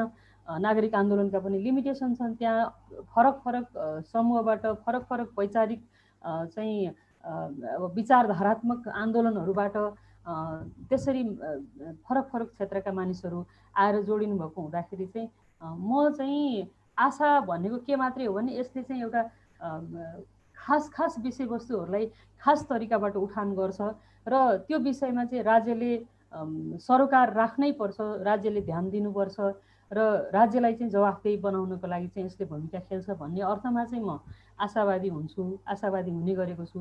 तर नागरिक आन्दोलन नै सम्पूर्ण हो। नागरिक आन्दोलनले अहिलेको दलीय व्यवस्थालाई झन्डै दलहरूलाई चाहिँ प्रतिस्थापन नै गर्ने गरेर, मैले चाहिँ संसदभित्रको राजनीतिको कुरा गरेको होइन कि मुद्दाको कुरामा चाहिँ फेरि पनि दलहरू चाहिँ मुख्य हुन् र उनीहरूको भूमिका नै चाहिँ अलिकति जवाफदेही खालको हुनुपर्छ भन्ने हिसाबले चाहिँ नागरिक आन्दोलनको भूमिकालाई त्यसरी प्रभावकारी बनाउनका लागि हामीले आफ्नो ठाउँबाट चाहिँ चाहे त्यो आलोचनात्मक स्तरबाट होस्, चाहे सहभागी भएरै होस् या अरू विभिन्न माध्यमबाट होस्, लेखेर बोलेर अरू कुनै माध्यमबाट होस्, यसरी चाहिँ नागरिक आन्दोलनलाई सहयोग गर्नुपर्छ भन्ने चाहिँ मेरो विचार छ। धन्यवाद। धन्यवाद सरिताजीलाई, एकदम दिएकै समयमा आफ्नो कुराहरू राख्नुभएको छ। अब चाहिँ हामी विषयसँग सम्बन्धित भएर आजको विषयलाई फ्लोर ओपन गर्छौँ डिस्कसन छलफलको लागि। तपाईँलाई दुईजना वक्ताको प्रस्तुतिमा अथवा आजको विषयसँग सम्बन्धित कुराहरू केही लागेको प्रश्न टिका टिप्पणी छ भने जुममा जोडिनु भएको साथीहरूले हात उठाएर आफ्नै आवाजमा अथवा मेसेज बक्समा लेखेर पनि आफ्नो कुराहरू राख्न सोध्न सक्नुहुन्छ। त्यसै गरी फेसबुकमा जोडिएको साथीहरूले पनि कमेन्ट बक्समा कमेन्ट गर्न सक्नुहुन्छ। यति भन्दा यहाँ क्वेसनहरू आइसकेको छ। सुरुमा चाहिँ चुडामणि बस्नेतले सोध्नु भएको छ, यो अलि बढी लक्षित उज्जवलजीसँग जस्तो देखिन्छ, मेसेज सायद हेर्नु भएको छ भने, अथवा उहाँले चाहिँ 62-63 आन्दोलनको र अहिलेको आन्दोलनको सम्बन्ध र अलिकति त्यो 62-63 आन्दोलनमा मेसेज आफै पढ्नुभयो भने सायद भन्नलाई तपाईँलाई मैले हेरेँ त्यसमा जानुभयो भने त्यसपछि म दोभानजीकोमा आउनेछु। उहाँले क्वेसन राख्ने भन्नुभएको छ, तयार भएर बस्नु। हजुर, चुडामणि बस्नेतजीले एकदमै महत्त्वपूर्ण 3-4वटा प्रश्नहरू गर्नुभएको छ।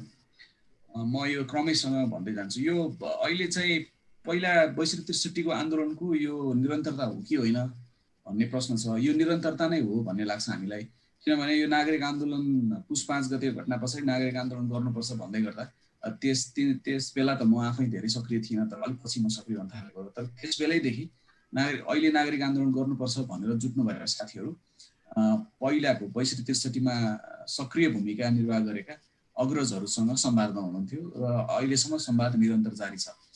खास गरी डाक्टर देवराज पाण्डे, त्यस्तै गरी कृष्ण पहाडी, अनि कृष्ण खनाल, खगेन्द्र सङ्ग्रोला लगायत अग्रजहरूसँग निरन्तर संवादमा हुनुहुन्छ र अब तपाईँले याद गर्नुभएको छ भने हाम्रो नागरिक आन्दोलनले गरेका कार्यक्रमहरूमा कहिले वक्ताका रूपमा र कहिले सञ्चालकका रूपमा, कहिले उद्घोषकका रूपमा खगेन्द्र सङ्ग्रोला, कृष्ण खनालहरू सक्रिय रूपमा सहभागी हुनुहुन्छ र हामीले गरेका प्रोटेस्टहरूमा पनि उहाँहरू आइ नै रहनु भएको छ। कृष्ण पहाडीले चाहिँ आफ्नो नेतृत्वमा भएको यो विभिन्न गतिविधिहरू आफ्नै संस्थाबाट गरिरहनु भएको र उहाँले आन्दोलनहरू बिचमा पनि अनेक विषयमा आफ्ना आवाजहरू मुखरित गरिरहनु भएकोले उहाँले आफ्नै ढङ्गले आफ्नो नेतृत्वमा त्यो समूहलाई नेतृत्व गर्दै विभिन्न किसिमको गतिविधिहरू अहिले पनि गरिरहनु भएको छ। त्यस हिसाबले उहाँ पनि आन्दोलनमै हुनुहुन्छ भन्न सकिन्छ र अहिलेको नागरिक आन्दोलन 62-63 को निरन्तरता नै हो। त्यसमा अब त्यस बेलामा 62-63 अत्यन्त सक्रिय भूमिका निर्वाह गर्ने भास्कर गौतम, विमल अर्याल, अनुभव बजित जस्ता साथीहरू, कैलाश राई, गोविन्द छन्त्याल ऊ बेलामा पनि कुनै न कुनै हिसाबले आन्दोलनमा सहभागी मित्रहरू नि अहिले पनि फेरि यो अहिलेको नागरिक आन्दोलन दौरानमा उहाँहरू पनि सक्रिय भूमिकामा नै हुनुहुन्छ। पछिल्लो प्रश्न चाहिँ पहिला त लोकतन्त्र भनिन्थ्यो किनभने राजतन्त्र थियो, राजतन्त्रको विरुद्धमा पूर्ण लोकतन्त्र या लोकतन्त्र अनि पछि आएर गणतन्त्र भनियो। त्यो बेलामा सजिलो भयो, त्यसले मान्छेलाई कुरा बुझाउन पनि सजिलो भयो र त्यो आन्दोलन अगाडि हाँक्न पनि सजिलो भयो। र अहिले त अब लोकतान्त्रिक भनिएको संविधान नै छ। अब यसो गर्दा चाहिँ के भनेर अगाडि बढ्ने अथवा कुनै ठोस मुद्दा नहुँदा आन्दोलन फेरि अल्मलिने त होइन अथवा फेरि आन्दोलन अँध्यारोतिर फस्ने त होइन भन्ने खालको अर्को जिज्ञासा उहाँले चुनावजी राख्नु भएको छ। अब उहाँ आफै 62-63 त्यो आन्दोलनको अध्येता पनि हुनुहुन्छ, उहाँले लेख्नु पनि भएको छ। यो मार्टिन चौतारीबाट भर्खरै प्रकाशित लोकतन्त्रमा नागरिक समाज भन्ने किताबमा उहाँले अध्ययन गरेर एउटा राम्रो च्याप्टर लेख्नु भएको छ। त्यो बेलाको अनुभवहरू, त्यो बेलामा सृजना गरिएका सङ्गठनहरू, तथ्यहरू कस्ता थिए, के भनिन्थ्यो, युवाहरूले कसरी भूमिका खोज्दै भनेर उहाँले लेख्नु भएको छ। त्यही सिलसिलामा यो प्रश्न पनि आएको जस्तो देखिन्छ। अहिले चाहिँ अब कङ्क्रिट भनेर मुद्दाहरू कङ्क्रिट बनाउनु पर्छ, जरुरी छ भन्ने एउटा मत छँदैछ। तर लोकतन्त्रलाई फराकिलो बनाउनलाई विभिन्न मुद्दाहरू हुन्छन् र घटना विशेषहरू पनि हुन्छन्। ती घटना विशेषहरूमा ती घटनामा केन्द्रित भएर आन्दोलन गर्नुपर्ने जरुरी हुन्छ एकातिर भने, अर्कोतिर लोकतन्त्रलाई फैल्याउन, मजबुत बनाउन विभिन्न खाले विमर्शहरू पनि सञ्चालन गर्नुपर्ने हुन्छ। त्यो विमर्शको स्थान पनि नागरिक आन्दोलन बन्न सक्छ भन्ने चाहिँ हाम्रो अहिले हामीले गर्दै गरेको छलफल हो। त्यो चाहिँ भनेको अब कहिले कोठे विमर्श होला, कहिले चाहिँ सडकमै गएर सार्वजनिक सुनवाई जस्तो गर्नु पर्ला, या डबलीमा हामीले कार्यक्रम गरेर जस्तो जिम्मेवार मान्छेहरूलाई लिएर आएर हामीले जवाफदेही बनाउनु पर्ने होला, कहिले चाहिँ आम मानिसहरूसँग संवाद गर्दै अगाडि बढ्नुपर्ने होला र खास गरी मुद्दाहरू अलि राम्रोसँग त्यस मुद्दा वरपर विमर्श पनि सञ्चालन गर्ने र त्यस मुद्दा वरपर मान्छेलाई पनि सङ्गठित गर्ने र प्रतिरोध पनि गर्ने स्तरमा नागरिक आन्दोलन अगाडि बढ्ने हो भने घटना विशेष र खास गरी लोकतन्त्रलाई कसरी फैलाउन सकिन्छ भन्ने र विमर्श पनि फैलाउन सक्ने गरी हामी अगाडि बढ्यौँ भने त्यो नै आफैमा कङ्क्रिट हुन्छ कि भन्ने मैले आफूले व्यक्तिगत रूपमा मलाई त्यस्तो लाग्छ। र यो पछिल्लो समयमा हामी त्यसरी नै छलफल गरिरहेका छौँ। जस्तो अहिले त अब व्यवस्था नै उल्टाउने भन्ने कुरा त हुँदैन होइन, गणतन्त्र छ हामीसँग लोकतन्त्र छ, तर लोकतन्त्रलाई ढङ्गले हामीले सञ्चालन गर्न सकेका छैनौँ, लोकतन्त्रलाई व्यापक बनाउन सकेका छैनौँ। केही लोकतान्त्रिक अवयवहरू देखाएर, केही संस्थाहरू देखाएर, आवधिक निर्वाचन देखाएर यसैलाई लोकतन्त्र हो भनिरहेको बेलामा विभिन्न मुद्दाहरू विकासलाई बुझ्ने कुरामा होइन, पब्लिक स्पेसलाई बुझ्ने कुरामा ती मुद्दाहरूमा हामीले गर्दै अगाडि बढ्दै गयौँ भने अन्ततः लोकतन्त्र नै मजबुत हुने, लोकतन्त्र नै व्यापक हुने र त्यसमा अलोकतान्त्रिक चरित्र भएका मान्छे र संस्थाहरूलाई सचेत तुल्याउने काममा पनि नागरिक आन्दोलनले काम गर्न सक्छ। यसो गर्नु भनेको अल्मलिनु होइन होला, यसो गर्नु भनेको स्पष्टता बढाउँदै बढाउँदै लिएर एक्टिभिटिजहरूलाई, आफ्नो एक्टिभिटिजहरूलाई अलिकता फोकस्ड गर्दै लिएर जानु पनि हो कि झैँ लाग्छ। यद्यपि तपाईँले भनेको खतरा यो अल्मलिने अथवा यो धेरै इस्युजहरूमा हात हाल्दाखेरि कुनैमा पनि कहीँ नपुगिने स्थिति हुन्छ कि भनेर सोच्नुपर्ने कुरा चाहिँ हो। यो सचेत हुनुपर्ने कुरा हो र यो फेरि फर्किँदै छलफल गर्दै बस्दै हामी फोकस्ड हुँदै अगाडि बढ्नुपर्ने होला जस्तो लाग्छ। अहिले चाहिँ जस्तो काठमाडौँको हामीले बिस्तारै यो 3-4वटा विषयमा पब्लिक स्पेसको कुरामा, विकासको कुरामा 3-4वटा कुरालाई जोड्दाखेरि के भयो त भन्दा एउटा सहरको रूपमा र सहरलाई लोकतान्त्रिक बनाउनेको एजेन्डालाई हामीले समात्यौँ भने त्यो एजेन्डाले बिस्तारै विमर्श देशव्यापी बनाउला र सहरलाई सुन्दर, राम्रो, बस्न योग्य र लोकतान्त्रिक बनाउने कुरामा कहीँ न कहीँ योगदान गर्ला भन्ने लाग्छ। अब पोलिटिकल पार्टीको क्वेसन पनि तपाईँले सँगै उठाउनु भएको छ, एकदमै महत्त्वपूर्ण प्रश्न हो। हामीलाई बार उठ्ने प्रश्न त्यही नै हो। अन्ततः डेलिभर गर्ने त फेरि पोलिटिकल पार्टीले नै हो, जुन अघि सरिताजीले पनि भन्नुभयो बडो स्पष्टसँग। नागरिक आन्दोलन आफै गएर त्यहाँ केही गरिदिने त होइन, त्यो अन्ततः फेरि डेलिभर गर्ने र चेन्ज गर्ने कुरा त पोलिटिकल पार्टीले नै गर्ने हो। अब पोलिटिकल पार्टीभित्रकै लोकतन्त्रको स्थिति त असाध्यै नाजुक छ, त्यसलाई परिवर्तन गर्न के गर्न सकिन्छ अथवा त्यो गर्नु ठिक हुन्छ कि हुँदैन, त्यसलाई सच्याउन कसरी सकिएला भन्ने प्रश्न पनि असाध्यै महत्त्वपूर्ण छ। अहिलेको बिन्दुमा चाहिँ हामीले अब बिस्तारै पोलिटिकल पार्टी नै के हुन्, अहिलेको व्यवस्थामा दलको भूमिका के हो, दल कसरी सञ्चालन हुनु पर्ला, दलको सङ्गठनको कुरा के होला, वैचारिक सैद्धान्तिक कुरा के होला भनेर अहिलेको बिन्दुमा हामीले कम्तीमा विमर्श सुरुवात गर्न सक्यौँ र त्यसमा चाहिँ दलभित्र काम गरिरहेका युवाहरू, दलभित्र काम गरिरहेका आशा गर्न सकिने मान्छेहरू, सङ्गठनहरू र उहाँ त्यहाँ जिम्मेवारीमा बसेका र त्यहाँ हुर्किँदै गरेका मान्छेहरूसँग हामीले अलिक बढी इन्गेजमेन्ट गर्न सक्यौँ भने त्यता पनि केही काम गर्न सकिन्छ कि भन्ने अनुमान चाहिँ अब हामीले छलफल चाहिँ गरिरहेका छौँ। तर एकैचोटि धेरैवटा काम गर्न नसकिने र बिस्तारै हामी अगाडि बढ्नुपर्ने भएकोले पनि त्यो प्रश्न महत्त्वपूर्ण हो र त्यसमा पनि छलफल चलिरहेको छ। अब यो आन्दोलनलाई निरन्तर अगाडि लिएर जान त रिसोर्सेसहरू पनि चाहिन्छ। विभिन्न सामाजिक मुद्दाहरूमा हात हाल्दाखेरि फेरि कहीँ नपुगिने स्थिति पनि हुन्छ भन्दा मैले अघि पनि भने त्यो खतरा त जहिले पनि छ, तर त्यो खतरा हो भनेर त्यसलाई हामीले पुरै नजरअन्दाज गर्न सक्ने स्थिति छैन। नागरिक आन्दोलन मुद्दा विशेषमा, घटना विशेषमा बोल्दै जाने, कुरा उठाउँदै जाने। जस्तो भोलि पर्सि अब यो आइटी बिल, एउटा आइटीसँग सम्बन्धित विधेयक पास हुने स्थिति आउला होइन, पछि संसद तल त्यो विधेयक पास होला। त्यो विधेयक पास भयो भने त्यो खतरनाक छ, त्यसले त मान्छेको बोल्न पाउने अधिकारलाई नै कुण्ठित गर्दैछ।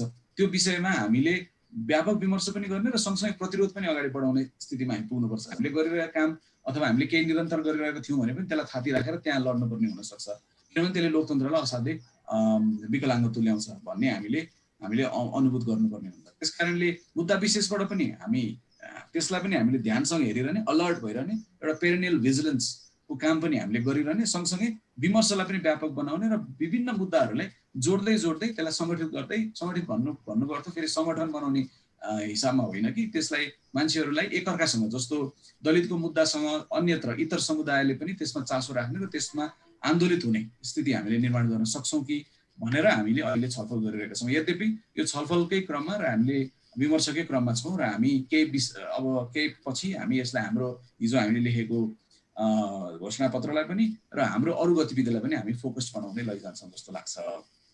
अङ्कजी अरू प्रश्न छ कि मैले यहीँ आएको प्रश्नहरू मात्रै लिउँ अहिले के अरे यसमा चुडाजीको क्वेसनमा सरिताजीलाई केही थप्नु छ भने छोटोमा, अरू थुप्रै प्रश्न पनि आएको छ। मलाई खासै धेरै भन्नु छैन। उज्जवलजीले जे भन्नुभयो त्यो त्यसैमा म त्यति नै कुरालाई सदर गर्छु, किनभने जस्तो कि दलहरूको आन्तरिक जीवनका विषयमा छलफल गर्ने विषय फेरि नागरिक आन्दोलनको कति हो र कति दलहरूको हो भन्ने विषय पनि आफ्नो ठाउँमा छ। जस्तो कि हामीले लोकतान्त्रिक अभ्यासको कुरा गर्दाखेरि दलहरू आखिरमा अकाउन्टेबल हुने भनेको दल हो भन्ने कुरा त त्यो निश्चितै हो। फेरि पनि दलहरूसँग नै उनीहरूले कसरी काम गर्ने, संसदमा उनीहरूको प्रस्तुति कस्तो हुने, अनि सरकारले गरेका गतिविधिहरूमा उनीहरूको भूमिका कस्तो खालको हुने। जस्तो कि अहिले हामीले हेर्दाखेरि त प्रतिपक्षी दलको कुरा गर्ने भने प्रतिपक्षी दलसँग प्रतिपक्षी चेतना नै छैन। उसले चाहिँ सरकारसँग विभिन्न ठाउँमा सम्झौता गर्दै आफूलाई चाहिँ एक प्रकारले निरीह र अधीनस्थ बनाएर राखेको अवस्था छ। भनेपछि चाहिँ यो अवस्थामा चाहिँ दलीय राजनीति नै आफैमा बलियो हुन सकेन भने फेरि नागरिक आन्दोलनले अकाउन्टेबल चाहिँ दल हुन्, हामीले चाहिँ कुरा मात्रै उठाउने हो भनेर पनि भूमिका सकिएन भन्ने उज्जवलजीको विषयलाई चाहिँ म यहाँनिर फेरि पनि जोड्न चाहन्छु। यी विषय पनि हाम्रा छलफलका विषय हुनुपर्छ र यसरी नै चाहिँ जस्तो अहिले पछिल्लो समयको चाहिँ हामीले एकदमै पछिल्लो अहिले रिसेन्ट हामीले जुन यो एकाडेमीको डबलीमा गऱ्यौँ होइन, त्यो चाहिँ जनताको अगाडि उनीहरूलाई ल्याएर कम्तीमा पनि तिमीहरू चाहिँ यो विषयमा जवाफदेही छौ र तिमीहरूले जवाफ देऊ भनेर जुन अभ्यास हामीले गऱ्यौँ, यस्तो खालको अभ्यास हामीले बेला बेलामा चरणमा गर्दै जानुपर्छ भन्ने मलाई लाग्छ। अरू कुरा उज्जवलजीले भनेकै उत्तरमा म सहमत छु। के अरे अब पालो चाहिँ दोभानजीले आफ्नो प्रश्न छ भन्नुभएको थियो, सटिकमा प्रश्न वक्ता तोकेर भनिदिनको लागि दोभानजी। धन्यवाद। मेरो प्रश्न सरिताजीलाई छ होइन, त्यो अघि उहाँले पनि मेन्सन गर्नुभएको थियो जुन हल अड्केको उहाँको आर्टिकल थियो, त्यो आर्टिकल मलाई पनि अब सोच्न तुल्यायो, किन म आफू पनि त्यो आर्टिकलको पात्र थिएँ होइन। अनि त्यसमा आएको कुरा जुन उहाँले भन्नुभयो, जबसम्म महिलाहरूले नेतृत्व गर्दैन तबसम्म जब सबै डाडु पनि चाहिँ पुरुषको हातमा हुन्छ र महिलाहरू छिटपुट रूपमा लिएको रूपमा हुन्छ, तबसम्ममा चाहिँ साँच्चै हाम्रो उद्देश्य प्राप्ति हुँदैन होइन। हामीले उनीहरूले छानेर खट्याएको कुरा नै हुन्छ। यो कुरा पहिल्यैदेखि मैले भन्दै नै आइरहेको होइन। त्यही भएर एकदमै हाम्रो महिला आन्दोलन पऱ्यो, त्यो मैले कुरा मेरै म पनि एकदमै बिलिभ गर्ने एजेन्डा हो त्योमा सरकारजी र म एउटै पक्षमा छौँ। र हाम्रो व्यक्तिगत कुरामा पनि मैले केटीहरूलाई बिर्सिनु हामी केटी मिलेर एउटा फेमिनिस्ट एजुकेसन सुरु गर्नुपर्छ भन्ने पनि उहाँसँग राखेको थिएँ, जुन मैले अरू साथीहरूसँग कुरा गर्दै आएको छु होइन। त्यही भएर त्यो मुद्दा मलाई एकदमै मन परेको थियो, आउनु पर्ने कुरा थियो होइन। तर त्यसपछि मैले यस्तो सोचेँ त्यो कुरा चाहिँ हामीले, तर त्यो आर्टिकलको पनि हामीले एड्रेस चाहिँ हामी स्टिल त्यही पुरुषहरूलाई नै गरिरहेको थियौँ नि त होइन। सो अहिले हो झपक्कै हेर्दाखेरि हामी नागरिक आन्दोलनमा मुख्य ठाउँमा पुरुषहरू देखिन्छन् होइन। तर यो नागरिक आन्दोलन यही सकिने कुरा होइन, यसलाई त हामी चेन्ज गर्दै जाने हो होइन। सो यसलाई नै स्ट्याटिक लिडरसिप लिएर उनीहरूलाई नै हामीले फुल एक्सपेक्टेसन किन गर्ने होइन। मैले अहिले जहाँ पनि यो हामी भिक्टिम मेन्टालिटीबाट निस्किनु पर्यो भने मैले समाजवादीदेखि हाम्रो जनजातिदेखि महिला सबैलाई भनिराखेको हुन्छौँ होइन। सो हाम्रो महिला आन्दोलन हुनु पर्यो भने हामी किन पुरुषको मुख ताक्ने त? हामीमा चाहिँ हामी यो कुरामा कतिको कुरा गर्दैछौँ होइन। जस्तै अब यो नाइट आन्दोलनमा महिला मार्च भयो होइन, त्यो महिला मार्च भएपछि हामी महिला कतिको कुरा गऱ्यौँ त होइन। तर फेरि अरू पुरुषहरूले नै मिलेर फेरि अर्को महिला मार्च सुरु गरिदिनु पर्ने हो त होइन। सो त्यो हिसाबमा हामी एकअर्कामा कसरी कुरा गर्दैछौँ, हामी एकअर्कामा यो नागरिक आन्दोलनमा चाहिँ हामीहरू कसरी हाम्रो मुद्दाहरू हामीहरू कसरी हावी हुने भन्ने एउटा डिस्कसन गरिरहेको छौँ कि छैनौँ होइन। त्यो पनि हामीले गर्नुपर्छ जस्तो लाग्छ। त्यसमा पनि अझ बहस होस् होइन। किन भन्दाखेरि यसमा लागिरहेको अब उज्जवल प्रसाई, हाम्रो नारायण वाग्लेहरू, उहाँहरू दिव्य पुरुषहरू होइन होइन। उहाँहरूले हाम्रो कुरा सबै बुझ्छ भने हामी त्यस्तो गर्नै मिल्दैन। हामीहरू यो के अरे अब सो त्यो भएर चाहिँ उनीहरूमै सबै फुल एक्सपेक्टेसन राख्ने भन्दा नै होइन। सो हामीले चाहिँ के गर्दैछौँ त्यो पनि एउटा बहस सुरु हुनुपर्छ जस्तो लाग्छ। अनि अर्को चाहिँ मेरो क्वेसन अलिकति लामो जसलाई म गर्छु, किनभने यो ट्विटरमा धेरै कुरा आइसक्यो। तर मैले होस् किन गर्नु भने आज फेरि कुरा आएर चाहिँ ल मैले कुरा राख्नुपर्छ भन्ने जस्तो भयो। मलाई छक्क लाग्यो कि कार्यक्रम सकेर आएपछि त्यही अब यो टोकनिजमको कुराहरू, उहाँको भूमिका आएन भन्ने कुरा भयो होइन। अब यो भूमिका कति कस्तो भन्ने कुरा चाहिँ कसले कति बोले कति कस्तो सोध्यो भनेर मात्र हामीले भूमिकालाई चाहिँ लिन मिल्छ जस्तो लाग्दैन होइन। त्यसमा मैले प्रष्ट रूपमा मैले मेरो डेमोग्राफिकलाई, मेरो एजेन्डालाई कतिको प्रष्ट रूपमा राख्न सकिनँ भन्ने छ होइन। मैले आफूलाई लागेको कुरा मैले प्रष्ट रूपमा राखेँ होइन। त्यो हिसाबमा चाहिँ मलाई मेरो भूमिका जुन छ त्योमा म आफू चाहिँ सन्तुष्ट छु होइन। अब त्यसमा अरूहरूले अब के गर्नु त्यो आफ्नो व्यक्तिगत कुरा हो। र अर्को कुरा चाहिँ जब मलाई अब एउटा आयोजक हाम्रो उबाट साथीहरूबाट प्रस्ताव आयो, मैले एक दिनसम्म मैले उहाँहरूलाई मैले हुन्छ भनेको थिइनँ कि। म आफै सोचेँ कि किन यो कार्यक्रम म उपयुक्त वक्ता हो कि होइन होइन। किनभने म पोलिटिकल साइन्टिस्ट होइन, म पोलिटिकल मेरो एक्टिभिजमको ब्याकग्राउन्ड पनि छैन होइन। मेबी मभन्दा अरू कुनै मान्छे चाहिँ उपयुक्त हुन्छ मैले सोचेँ, एक दिन मैले टाइम दिएँ। तर फेरि मैले के सोचेँ भन्दाखेरि जुन नेपालको पोलिटिकल डिस्कोर्स हुन्छ त्यो एकदमै धेरै इनसाइडर कि तपाईँको एकदम धेरै डिटेलमा जान्छ। ठिकै छ नि त, म एउटा आउटसाइडरको पर्सपेक्टिभ ल्याउँछु होइन। मैले ब्रन्ट कुराहरू राख्छु। मेबी त्यो नागरिक आन्दोलनमा त्यो खालको भोइस, किन हामी नागरिक आन्दोलन भनेको चाहिँ यो पोलिटिसियनहरू मात्रै लिड गरेको होइन नि त होइन। म एउटा व्यवसायीको रूपमा एउटा कम्प्युटर साइन्टिस्ट रूपमा म राख्छु भनेर चाहिँ मैले ल ठिकै छ यो प्लेटफर्मको लागि म राइट मान्छे हुन्छु होला भनेर मैले एक दिनभरि सोचेर आएको कुरा हो होइन। र त्यसमा चाहिँ मेरो अर्को प्रश्न के छ भन्दाखेरि किन त्यो जुन अब हाम्रो सरकारजीको त्यो आर्टिकलमा जुन एउटा के अरे उहाँले कुचित आशीर्वाद भन्ने शब्द के अरे राख्नुभयो होइन, त्यसले चाहिँ म एकदमै झस्किएँ कि होइन। त्यो भनेर त जेनेरिक पनि हुनसक्छ, तर किन उहाँ आफै एकदमै कवि हुनुहुन्छ, शब्दको अर्थ बुझ्नुहुन्छ। सो जुन रघुजी पन्तले कुरा राख्नु भएको थियो नि होइन, कोमल ओलीले चाहिँ के अरे अब के गरेर चाहिँ अब हुन्छ नि उसले त्यो त्यहाँ पुग्यो भने जस्तो जुन डिस्कोर्स आइरहेको थियो होइन, त्यो डिस्कोर्स र जुन कुचित आशीर्वाद भन्ने शब्दको डिस्कोर्समा कतिको फरक छ होइन। किनभने मलाई अब मेरो मलाई जतिले चिन्नुहुन्छ चिन्नु हुँदैन छ, तर मैले यो एक्युजेसन चाहिँ मेरो जिन्दगीमा भोगिरहेको हो कि होइन। जहिले पनि मैले जे गर्छु यो यस्तो भएर पाएको, केटी मान्छे भएर पायो, यङ केटी भएर पायो होइन, यस्तो भन्ने कुराहरू हुन्छ। अब म एउटा यङ त नभनौँ, म एउटा अविवाहित महिला हो। हजुर ए हुन्छ ल, म यसमा राखिहाल्छु मैले, किनभने यो कुराहरू राख्नुपर्ने हुन्छ कि म अविवाहित महिला हो, म जनजाति महिला हो होइन। सो त्यो हिसाबमा पनि तपाईँको त्यो एक किसिमको त्यो नुआन्सेसहरू जहिले पनि मैले बोकेर हिँडिरहेको हुन्छु कि होइन। सो त्यो सबै कन्टेक्स्टमा चाहिँ होइन शब्दको अर्थ हुन्छ, त्यो हिसाबमा पनि हामीले यस्तो यस्तो कुराहरूमा अब सरिताजीसँग चाहिँ अब त्यो पनि उहाँले सोच्नु भएको होला होइन। त्यो शब्द नै प्रयोग गर्नु पर्थ्यो कि त्यो शब्दको अरू अप्सनहरू हुन्थ्यो कि, मलाई त्यो पनि मेरो क्वेसन थियो कि। हुन्छ यति नै हो, थ्याङ्क यू। मलाई चाहिँ अङ्कलालजी थोरै स्पष्ट गर्नु मन लाग्यो है। यो दोभानजीको जुन भूमिका थियो त्यो भूमिकाको चाहिँ त्यसको पोर्सन मात्रै थोरै भयो भन्ने मलाई लागेको। उहाँले जति भूमिका निर्वाह गर्नुभयो र लास्टमा उहाँले कन्क्लुड गर्नुभएको थियो, अलमोस्ट कन्क्लुड उहाँले गर्नुभएको थियो र त्यो मैले राम्रोसँग ध्यान दिएर सुनेको थिएँ र त्यसले एउटा राम्रो चाहिँ समअप गरेको थियो। र जहाँसम्म त्यो मेरो आर्टिकलको विषय छ त्यो चाहिँ दोभानजीसँग एकदमै सम्बद्ध छैन, यो हाम्रो चाहिँ हामी सबैसँग सम्बद्ध छ। हामी चाहिँ कसैले चाहिँ एक प्रकारले चाहिँ कसैले उठाइदिएको भरमा उठ्ने खालको तपाईँको त्यो तपाईँको व्यक्तित्व, तपाईँले अहिले गर्दै आएको काम चाहिँ त्यो भित्र पर्दैन। र म चाहिँ यदि तपाईँलाई त्यस्तो खालको असुविधाजनक लागेको भएदेखि चाहिँ आइ एम रियली सरी भन्न चाहन्छु। मैले तपाईँलाई सङ्केत गरेको पनि थिइनँ र त्यो तपाईँतर्फ थिएन।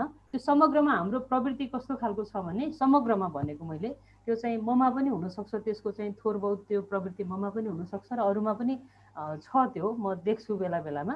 त्यो चाहिँ कस्तो भने एक प्रकारले चाहिँ हाम्रो यो नागरिक आन्दोलनको मात्रै विषयमा होइन, समग्र महिलाकै विषयमा चाहिँ कतै न कतै आफ्नो त्यो क्यालिबर, आफ्नो क्षमताभन्दा पनि त्यो उसले चाहिँ बढी चाहिँ टक्कसँग कसैले चाहिँ उसलाई चाहिँ पिकअप गरिदिए जस्तो, त्यस्तो खालको तरिकाले हामी महिलाहरू चाहिँ कसैलाई खुसी बनाएर अनि अगाडि बढ्न खोजे जस्तो चाहिँ कतिपय ठाउँमा देखिन्छ।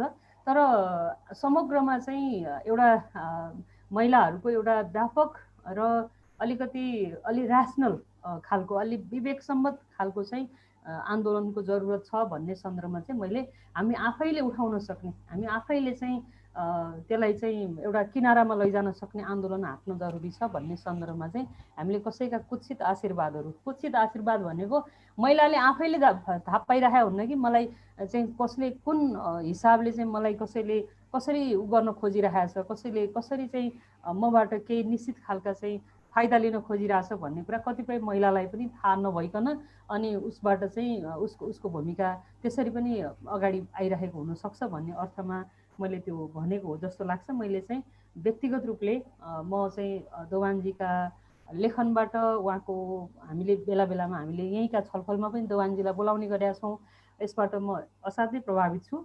र यदि उहाँलाई त्यो लागेको भएदेखि म चाहिँ तपाईँतर्फ लक्षित थिएन, यो हाम्रो समग्र प्रवृत्तिप्रति लक्षित थियो भन्ने विषय चाहिँ जाहेर गर्न चाहन्छु। धन्यवाद। के अरे हात पनि उठिरहेको छ, यहाँ केही टिप्पणी तथा प्रश्नहरू पनि छन्, त्यही भएर दुवैजना वक्तालाई सकेसम्म सठिकमा भनिदिनको लागि अनुरोध गर्दै विजय ओझाको मैले प्रश्न लिएँ। नागरिक समाजले नागरिक आन्दोलनको नेतृत्व गरेको छ भनेर प्रश्न गर्नुभएको छ। अहिले नेपालमा नागरिक आन्दोलन छ त भनेर क्वेसन गर्नुभएको छ। दुवैजनालाई होला सायद यो वक्ता तोक्नु भएको छैन। वक्तामा जानु अगाडि मैले चम्पा भण्डारीको एउटा टिप्पणी छ त्यो पढेँ, त्यसमा विमति भए। विजयजीको प्रश्नसँगै चम्पाजीको टिप्पणीमा वक्ताहरूले के भन्न सक्नुहुन्छ, त्यसपछि म एलबीजीकोमा जानेछु, त्यसपछि तुलाजीकोमा जान्छु।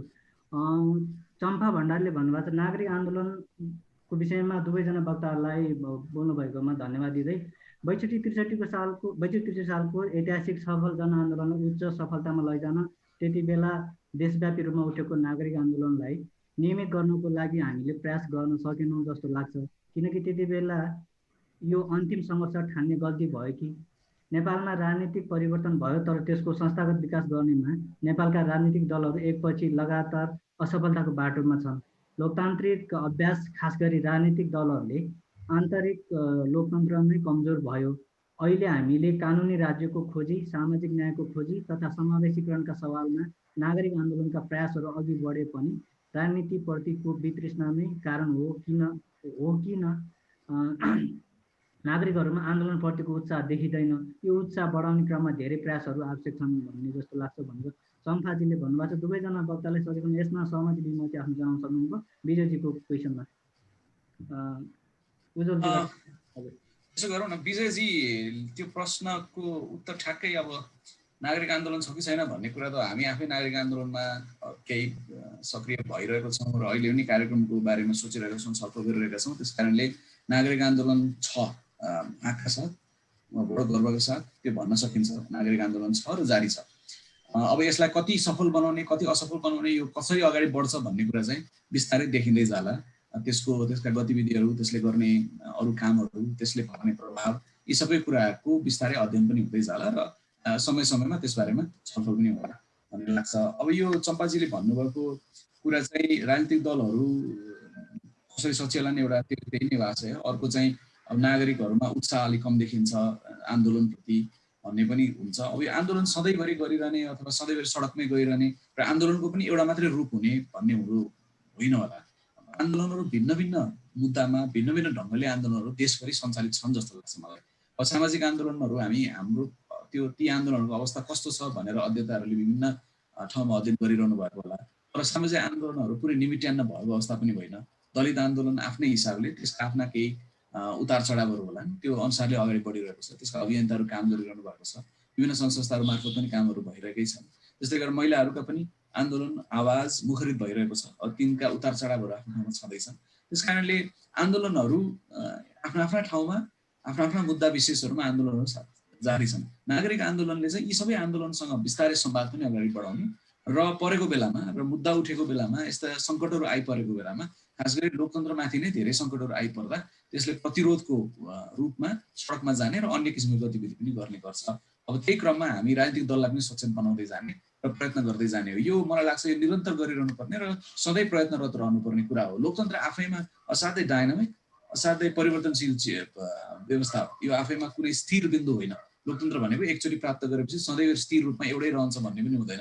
यसका नयाँ च्यालेन्जेसहरू पनि आउँछन्, नयाँ चुनौतीहरू पनि आउँछन्। ती चुनौतीलाई सुन्नुपर्ने, बुझ्नुपर्ने र छिचोल्दै अगाडि बढ्नुपर्ने हुनसक्छ र नयाँ सङ्कटहरू पनि आउँछन् सँगसँगै। ती सङ्कटहरूसँग पनि हामी लड्दै जानुपर्ने हुन्छ। त्यसकारणले नै नागरिक आन्दोलन एक या अर्को रूपमा सधैँ जारी रहनुपर्छ जस्तो लाग्छ। अब यो सँगै एलबीजीको प्रश्न पनि जोडिहालौँ र हेमबहादुर किसानजीले सोधेको प्रश्न पनि जोड्नै आइहाल्न पाएँ। यहाँ सट्ट सजिलो हुन्छ जस्तो लाग्यो मलाई। 1-2 मिनटमा म भनिहाल्छु। अब यो लोकतन्त्रलाई कसरी मजबुत राम्रो बनाउने भन्ने कुरा चाहिँ निर्वाचनसँग पनि जोडिन्छ। असाध्यै महत्त्वपूर्ण प्रश्न हो जुन एलबी बस्नेतले उठाउनु भएको छ। अब हामी त सुनर लेटर इलेक्सनमा गइहाल्दैछौँ। त्यो निर्वाचनलाई राम्रो नबनाइकन कसरी हामी अगाडि बढौँला भन्दा डेमोक्रेसी रिसोर्स सेन्टर नेपाल जस्तो संस्था, मार्टिन चौधरी जस्तो संस्थाहरूले यी विभिन्न विषयमा भिन्न भिन्न ढङ्गले काम गरिरहेका छन् जस्तो लाग्छ मलाई। पब्लिक स्पेसको कुरामा होस् या निर्वाचन कसरी राम्रो बनाउने भन्ने कुरामा होस्, निर्वाचनलाई बढीभन्दा बढी राम्रो बनाउने जटिल तर असाध्यै महत्त्वपूर्ण प्रश्न हाम्रो अघिल्तिर छ र हामीले विभिन्न ठाउँबाट यो निर्वाचनलाई बढी जनता अनुकूल भनौँ न, अझै व्यवस्था लोकतान्त्रिक बनाउनलाई हामीले धेरै काम गर्नुपर्ने छ। यसबारेमा अब ठेकेदारहरूले चुनाव हडप दिने, पैसा पावर सबै लगाएर चुनाव आफ्नो पक्षमा पार्ने यी विभिन्न चिजहरू देखेका छन्। तर यसमा क्रिटिकल मास, प्रश्न गर्न सक्ने, सन्देह गर्न सक्ने र बेलामा प्रतिरोध पनि गर्न सक्ने क्रिटिकल नागरिकहरूको मास बढीभन्दा बढी तयार गर्न थाल्यौँ र सक्यौँ सम्भव भयो भने हामीले चुनावलाई पनि बिस्तारै अझै राम्रो बनाउँदै जाउँला भन्ने लाग्छ। यो आजको भोलि नै परिवर्तन गर्न नसके पनि यो सधैँभरि लडिरहनु पर्ने विषय हो र असाध्यै महत्त्वपूर्ण विषय हो भन्ने यति मात्रै भन्न चाहन्छु म अहिले एलबीजीको प्रश्नमा। अब यसभन्दा पछि त अरू प्रश्नहरू लिउँ अथवा एकछिनमा आउँला त्यता। सरिताजीलाई केही थप्नु छ यसमा? मलाई खासै छैन। धन्यवाद। त्यसो भए तुलाजीको हात उठिरहेको थियो। तुला शाह सुनिन्छ चलाउने? हजुर हजुर सुनिरहेको छ। धेरै धेरै धन्यवाद। अब यो आजको प्रस्तुति पनि र यस अगाडिको अलिअलि बजारमा चर्चाहरूको टेकेर म एक कुरा 1-2 बुदामा राख्न चाहन्छु। पहिलो कुरा के नागरिक आन्दोलनलाई व्यवस्थापन गर्न खटिनुभएका साथीहरू, मतलब सबैजना त पार्टी छु, तर अब त्यो जुन संयोजन गर्ने जिम्मा लिनुभएका अगाडिका साथीहरूमा कुनै पनि प्रकारको मलाई लाग्छ यो अलिकति गिल्टीको फिल हुनु जरुरी छैन। यसपटकको नागरिक आन्दोलनलाई हेर्दाखेरि सुरुदेखि म पनि हेरिरहेको छु र कतिपय कुनै मिस भयो, नत्र सबै कार्यक्रममा सहभागी हुने पनि अवसर मिलेको छ। यो धेरै माने फरक र नौलो प्रकारको यसपटकको आन्दोलन भएको छ र मलाई लाग्छ एउटा म मधेसमा काम गर्छु, तर मधेसी लगायतका सीमान्तकृत समुदायका जो साथीहरू हालसालै जोडिनु भएका र पुरा धेरै लामो समयदेखि काम गर्नुभएका आफ्नो समुदायको लागि सीमान्तकृत समुदायका साथीहरूलाई यसपटक बल्ल चाहिँ नेपालको नागरिक आन्दोलन अथवा काठमाडौँको नागरिक आन्दोलन हाम्रो पनि आन्दोलन हो भन्ने फिल भएको छ हैन। त्यसले गर्दाखेरि यसमा कुनै पनि किसिमको अलिकति लघुता भाषको महसुस हुनु त बिल्कुलै जरुरी छैन। भाषा सम्बन्धी भएको मङ्गल बजारमा कृष्ण मन्दिरमा भएको त्यो र्याली, त्यसपछि महिला मार्च, काठमाडौँको बालाजु बाइपासको कुरा, यो सबै कुराहरू चाहिँ मलाई लाग्छ आफैमा ऐतिहासिक र दूरगामी महत्त्वका विषयहरू समेटियो यसपटकको आन्दोलनमा। त्यसैले यो मलाई धेरै नै दूरगामी महत्त्वको आन्दोलन लाग्यो। रह्यो कुरा के भने चर्चाको हिसाबले डेफिनेटली त्यो प्रतिनिधि सभा विघटनको जुन प्रधानमन्त्रीको कदम थियो त्यसमा सबैको चासो थियो र खास गरी मिडियाको बढी चासो थियो है। नेपालको दलहरू भन्दा पनि मिडियाको बढी चासो थियो र संयोगले के भने नागरिक आन्दोलनले पनि त्यो कुरा उठाइदिएपछि मिडियाको इन्ट्रेस्ट र नागरिक आन्दोलनको इन्ट्रेस्ट त्यहाँनिर मिट भएको हुनाले त्यसको बारेमा चर्चा बढी भयो हैन। विषय अरू पनि विषय त्यति नै महत्त्वको विषय थिएछन्, तर मिडियाको प्राथमिकतामा ती विषयहरू त्यति धेरै थिएन। त्यसकारण चाहिँ नि त्यसको बारेमा अरूको बारेमा त्यति धेरै चर्चा भएन। अब त्यो प्रतिनिधि सभा पुनर्स्थापना भइसकेपछि अब केमा चाहिँ नि के नपुगेको त्यस्तै चर्चा नभइराखेको, कहीँ कमजोर त भएन नागरिक आन्दोलन भन्ने खालको क्रिया प्रतिक्रिया आइराखेको छ। त्यो मलाई लाग्छ अलिकति सही विश्लेषण होइन। यो एउटा चाहिँ नि हाम्रो यसमा इन्भल्भ भएका संयोजक साथीहरू, संयोजनमा साथीहरू हुनुहुन्छ, उहाँहरूले यसको विषयमा लघुताभास पूर्ण तरिकाले सोच्नु कुनै जरुरी छैन। यो अत्यन्त गौरवको विषय भएको छ अहिलेसम्म जस्तो लाग्छ मलाई।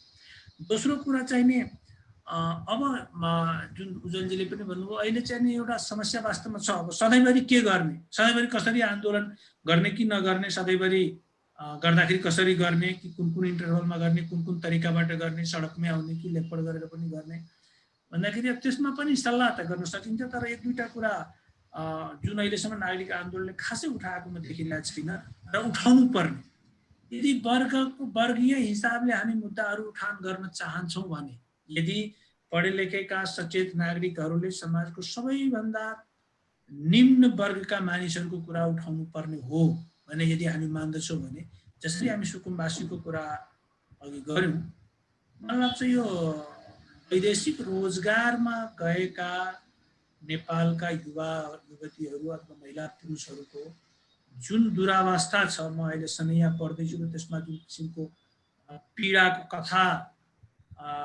देखिन्छ, त्यो चाहिँ नि हाम्रो देशभन्दा बाहिर रहेको हुनाले हामीले नदेखेर सायद नेपालमा त्यसको बारेमा हुनुपर्ने जति बहस भएन जस्तो मलाई लागिरहेछ। त्यसैले यो वैदेशिक रोजगारमाथि आश्रित तबकाको लागि उहाँहरूको पीडा, उहाँहरू चाहिँ नि गाउँदेखि दलालको चङ्गुलमा जसरी पर्नुहुन्छ र त्यहाँ गल्फ कन्ट्री र मलेसिया पुग्दासम्म जसरी त्यहाँ चाहिँ नि त्यो चङ्गुलबाट निस्किन सक्नुहुन्न, उहाँहरूको पीडाको बारेमा हामी मन्थन गर्नु जरुरी छ। एउटा वर्गीय हिसाबले हामी कुरा गर्दाखेरि सबैभन्दा जरुरी मुद्दा चाहिँ नि यो होला कि जस्तो लाग्छ। नेपालमा लगभग 1/3 अब भनौँ न मानिस चाहिँ त्यत्रो 40-50 लाख 60 लाख मानिस चाहिँ विदेशमा भएको बेलामा यो विषयमा हामी चाहिँ छलफल गर्नु पर्ला। यसलाई नागरिक आन्दोलनको एउटा मुद्दा यो बनाउनु पर्छ। दोस्रो चाहिँ जातीय हिसाबले कुराकानी गर्ने हो भने, वर्गीय त भयो, जातीय हिसाबले कुराकानी गर्ने हो भने अब अहिले पनि म चाहिँ दलित समुदायको बारेमा यथेष्ट बहस भएन कि जस्तो लाग्छ, गैर दलित साथीहरूबाट, हामीहरूबाट हैन।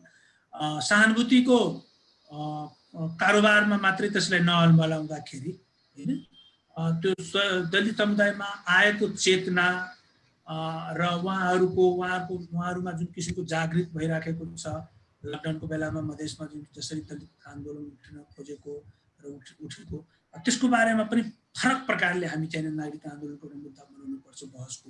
दोस्रो कुरा र तेस्रो होइन, यो जात र वर्गको हिसाबले मात्रै होइन कि हामी मुद्दागत हिसाबले पनि कुरा गर्ने हो।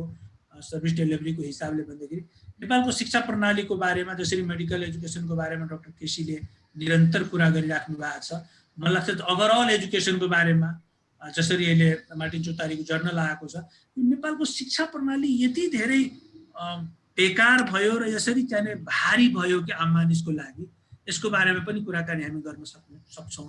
त्यो मुद्दाहरू बनाउँदा हाम्रो आन्दोलन स्थायित्व पनि पाउने हो र सामाजिक रूपान्तरणमा एउटा महत्त्वपूर्ण भूमिका पनि। सर छोट्याउँ होला, अब सकिहाल्यो। धन्यवाद। उहाँले धेरै कुराहरू उठाउनु भएको छ। दुवैजना वक्ताले यसमा के भन्नुपर्ने भए भन्नुको लागि वक्तालाई अनुरोध गर्छु, नभए हात उठिरहेको चाहिँ प्रश्नहरू पनि आइरहेको छ। मैले कुरासँग सबै कुरासँग सहमत। उहाँले उठाउनु भएका विषयहरू सबै ज्वलन्त विषय हुन् र यी विषयमा आन्दोलन विशेषहरू पनि छन्। जस्तो दलितका आफ्नै आन्दोलन छन् हैन, नागरिक आन्दोलनले दलित आन्दोलनसँग संवाद गर्ने र दलितहरूकै नेतृत्वमा नागरिक आन्दोलनकै ब्यानरमा पनि गतिविधिहरू गर्ने प्रयत्न र त्यस सम्बन्धी बहस विमर्शहरूमा पनि व्यापक सहभागी हुने र त्यसलाई व्यापकता दिने भन्ने कुरा चाहिँ हामी त्यो हाम्रो नागरिक आन्दोलनमा लागेको उज्जवलजी खालि मैले त्यसमा छुटाएको चाहिँ मधेसको दलितको बारेमा स्पेसिफिक भएर सोच्नु पर्ला कि मैले भन्नु खोजेको। ठिक छ, ठिक हो तुला सर। त्यो मधेसको दलितको फेरि आफ्ना विशिष्ट मुद्दाहरू पनि छन्, त्यसमा पनि काम गर्न व्यापक बाँकी छ भन्ने लाग्छ। र त्यो मधेसी दलितको विशेषको पनि आफ्नै खालको आन्दोलनहरू उठ्न खोजिरहेको छ, त्यसमा पनि अभियन्ता साथीहरू लागिरहनु भएको छ। उहाँहरूसँग पनि संवाद गर्ने, उहाँहरूलाई पनि नागरिक आन्दोलनमा लागेका साथीहरू, अहिले सक्रिय भइरहेका साथीहरूलाई पनि बुझ्ने मौका, त्यस्तो खालको मौकाहरू पनि खोज्ने, संवाद गर्ने र अगाडि बढ्ने कुरा चाहिँ हामीले गर्ने कोसिसमै छौँ जस्तो लाग्छ। अहिले केही त्यो जेठ 10 गतेको एउटा कार्यक्रम दौरान पनि त्यो अलिअलि कोसिसहरू भइरहेको छ।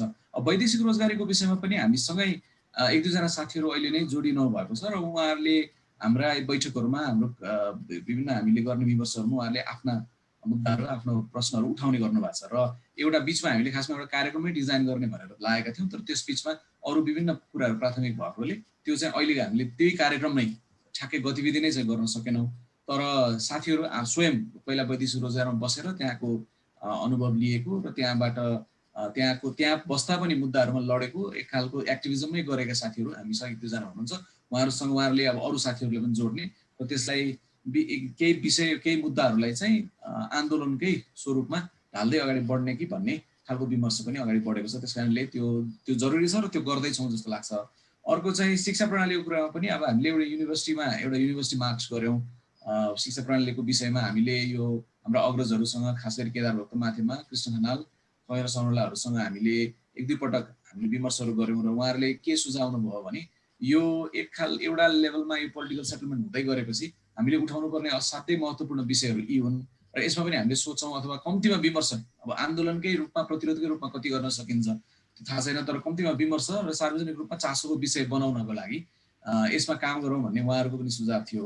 अब यही हो, अघि चुनावजीले भन्नुभएको विभिन्न विषयमा छरियौँ भने कसरी यसलाई फेरि एक ठाउँमा लिएर आउने, एउटा सेट गर्ने र अगाडि बढाउने भन्ने कुरा पनि च्यालेन्जिङ हुन्छ। तर त्यो च्यालेन्जका बावजुद हामीले गर्ने र गर्छौँ, हामी गर्दै अगाडि लैजान्छौँ, यी विषयहरू नै उठाउँछौँ भन्ने नै निष्कर्षमा हामी पुगेका छौँ भन्ने लाग्छ। र अब योसँगै जोडिएको यहाँ सोहन शाहको एउटा प्रश्न आएको छ, त्यो प्रश्नको उत्तर चाहिँ मलाई लाग्छ तुला सरले अघि सुरुमा बोल्दा दिइसक्नुभयो।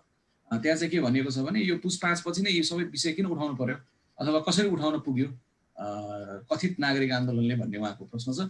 त्यो चाहिँ नागरिक आन्दोलन अहिलेको यो जुन बेलामा उठ्यो त्यो बेलामा विभिन्न आन्दोलनमा सहभागी साथीहरू, जस्तो आदिवासी जनजातिको काम गरिरहनु भएको, त्यसमा एक्टिभिजम गर्नुभएको गोविन्द छन्त्याल, अङ्कला बराम लगायतका विभिन्न साथीहरू त्यसमा जोडिनुभयो। उहाँहरूको मुद्दा त्यसमा आयो, त्यो विमर्श बन्यो।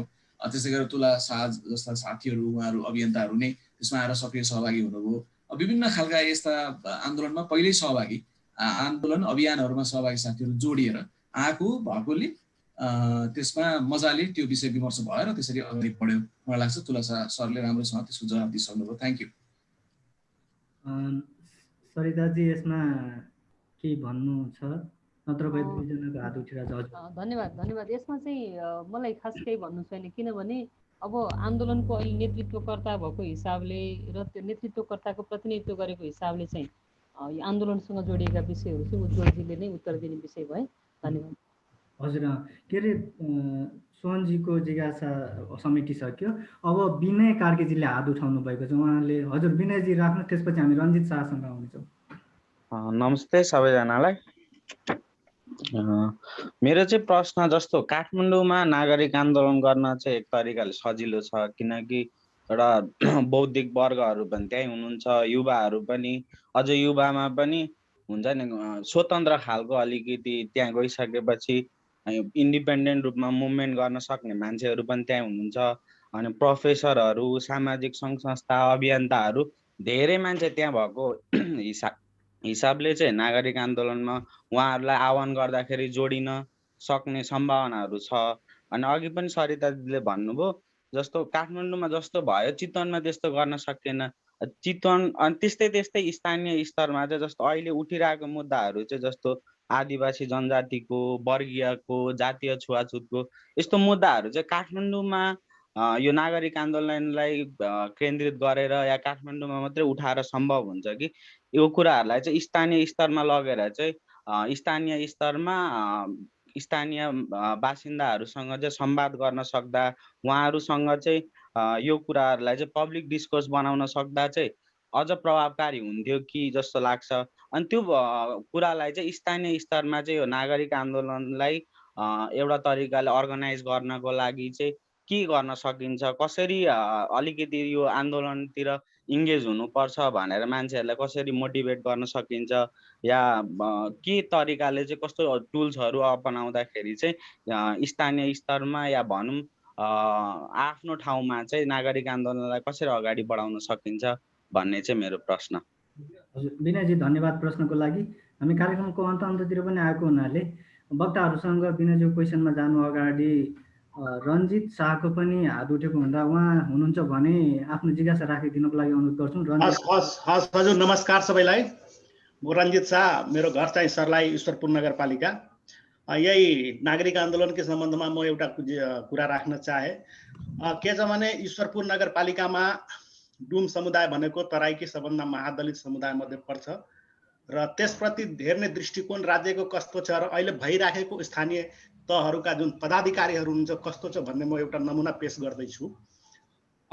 यो घटना हो लकडाउन 2076 चैतभन्दा एक हप्ता पहिलेको, जब त्यो डुमले घर बनाइराख्नु भएको थियो। यसमा चाहिँ अलि बुझ्नु होला, 5 नम्बरको वडा अध्यक्षज्यूले ल तिमी घर त्यहाँ बनाऊ भनेर इजाजत दिएर त्यो घर बनाइरहनु भएको थियो। त्यो घर बनाएको 50% भन्दा बढी काम भइसकेको अवस्थामा, 40,000 रुपियाँ खर्च भइसकेको अवस्थामा 6 नम्बर वडाको वडा अध्यक्षले गएर बिना कुनै सूचना, बिना कुनै जानकारी गएर डोजर लगाएर भत्काइदिनु भयो घर। अब यसमा उहाँले न्यायको लागि चारैतिर हिँड्नुभयो, कहीँ पनि न्याय पाउने अवस्था उहाँलाई पाइराख्नु भएको छैन।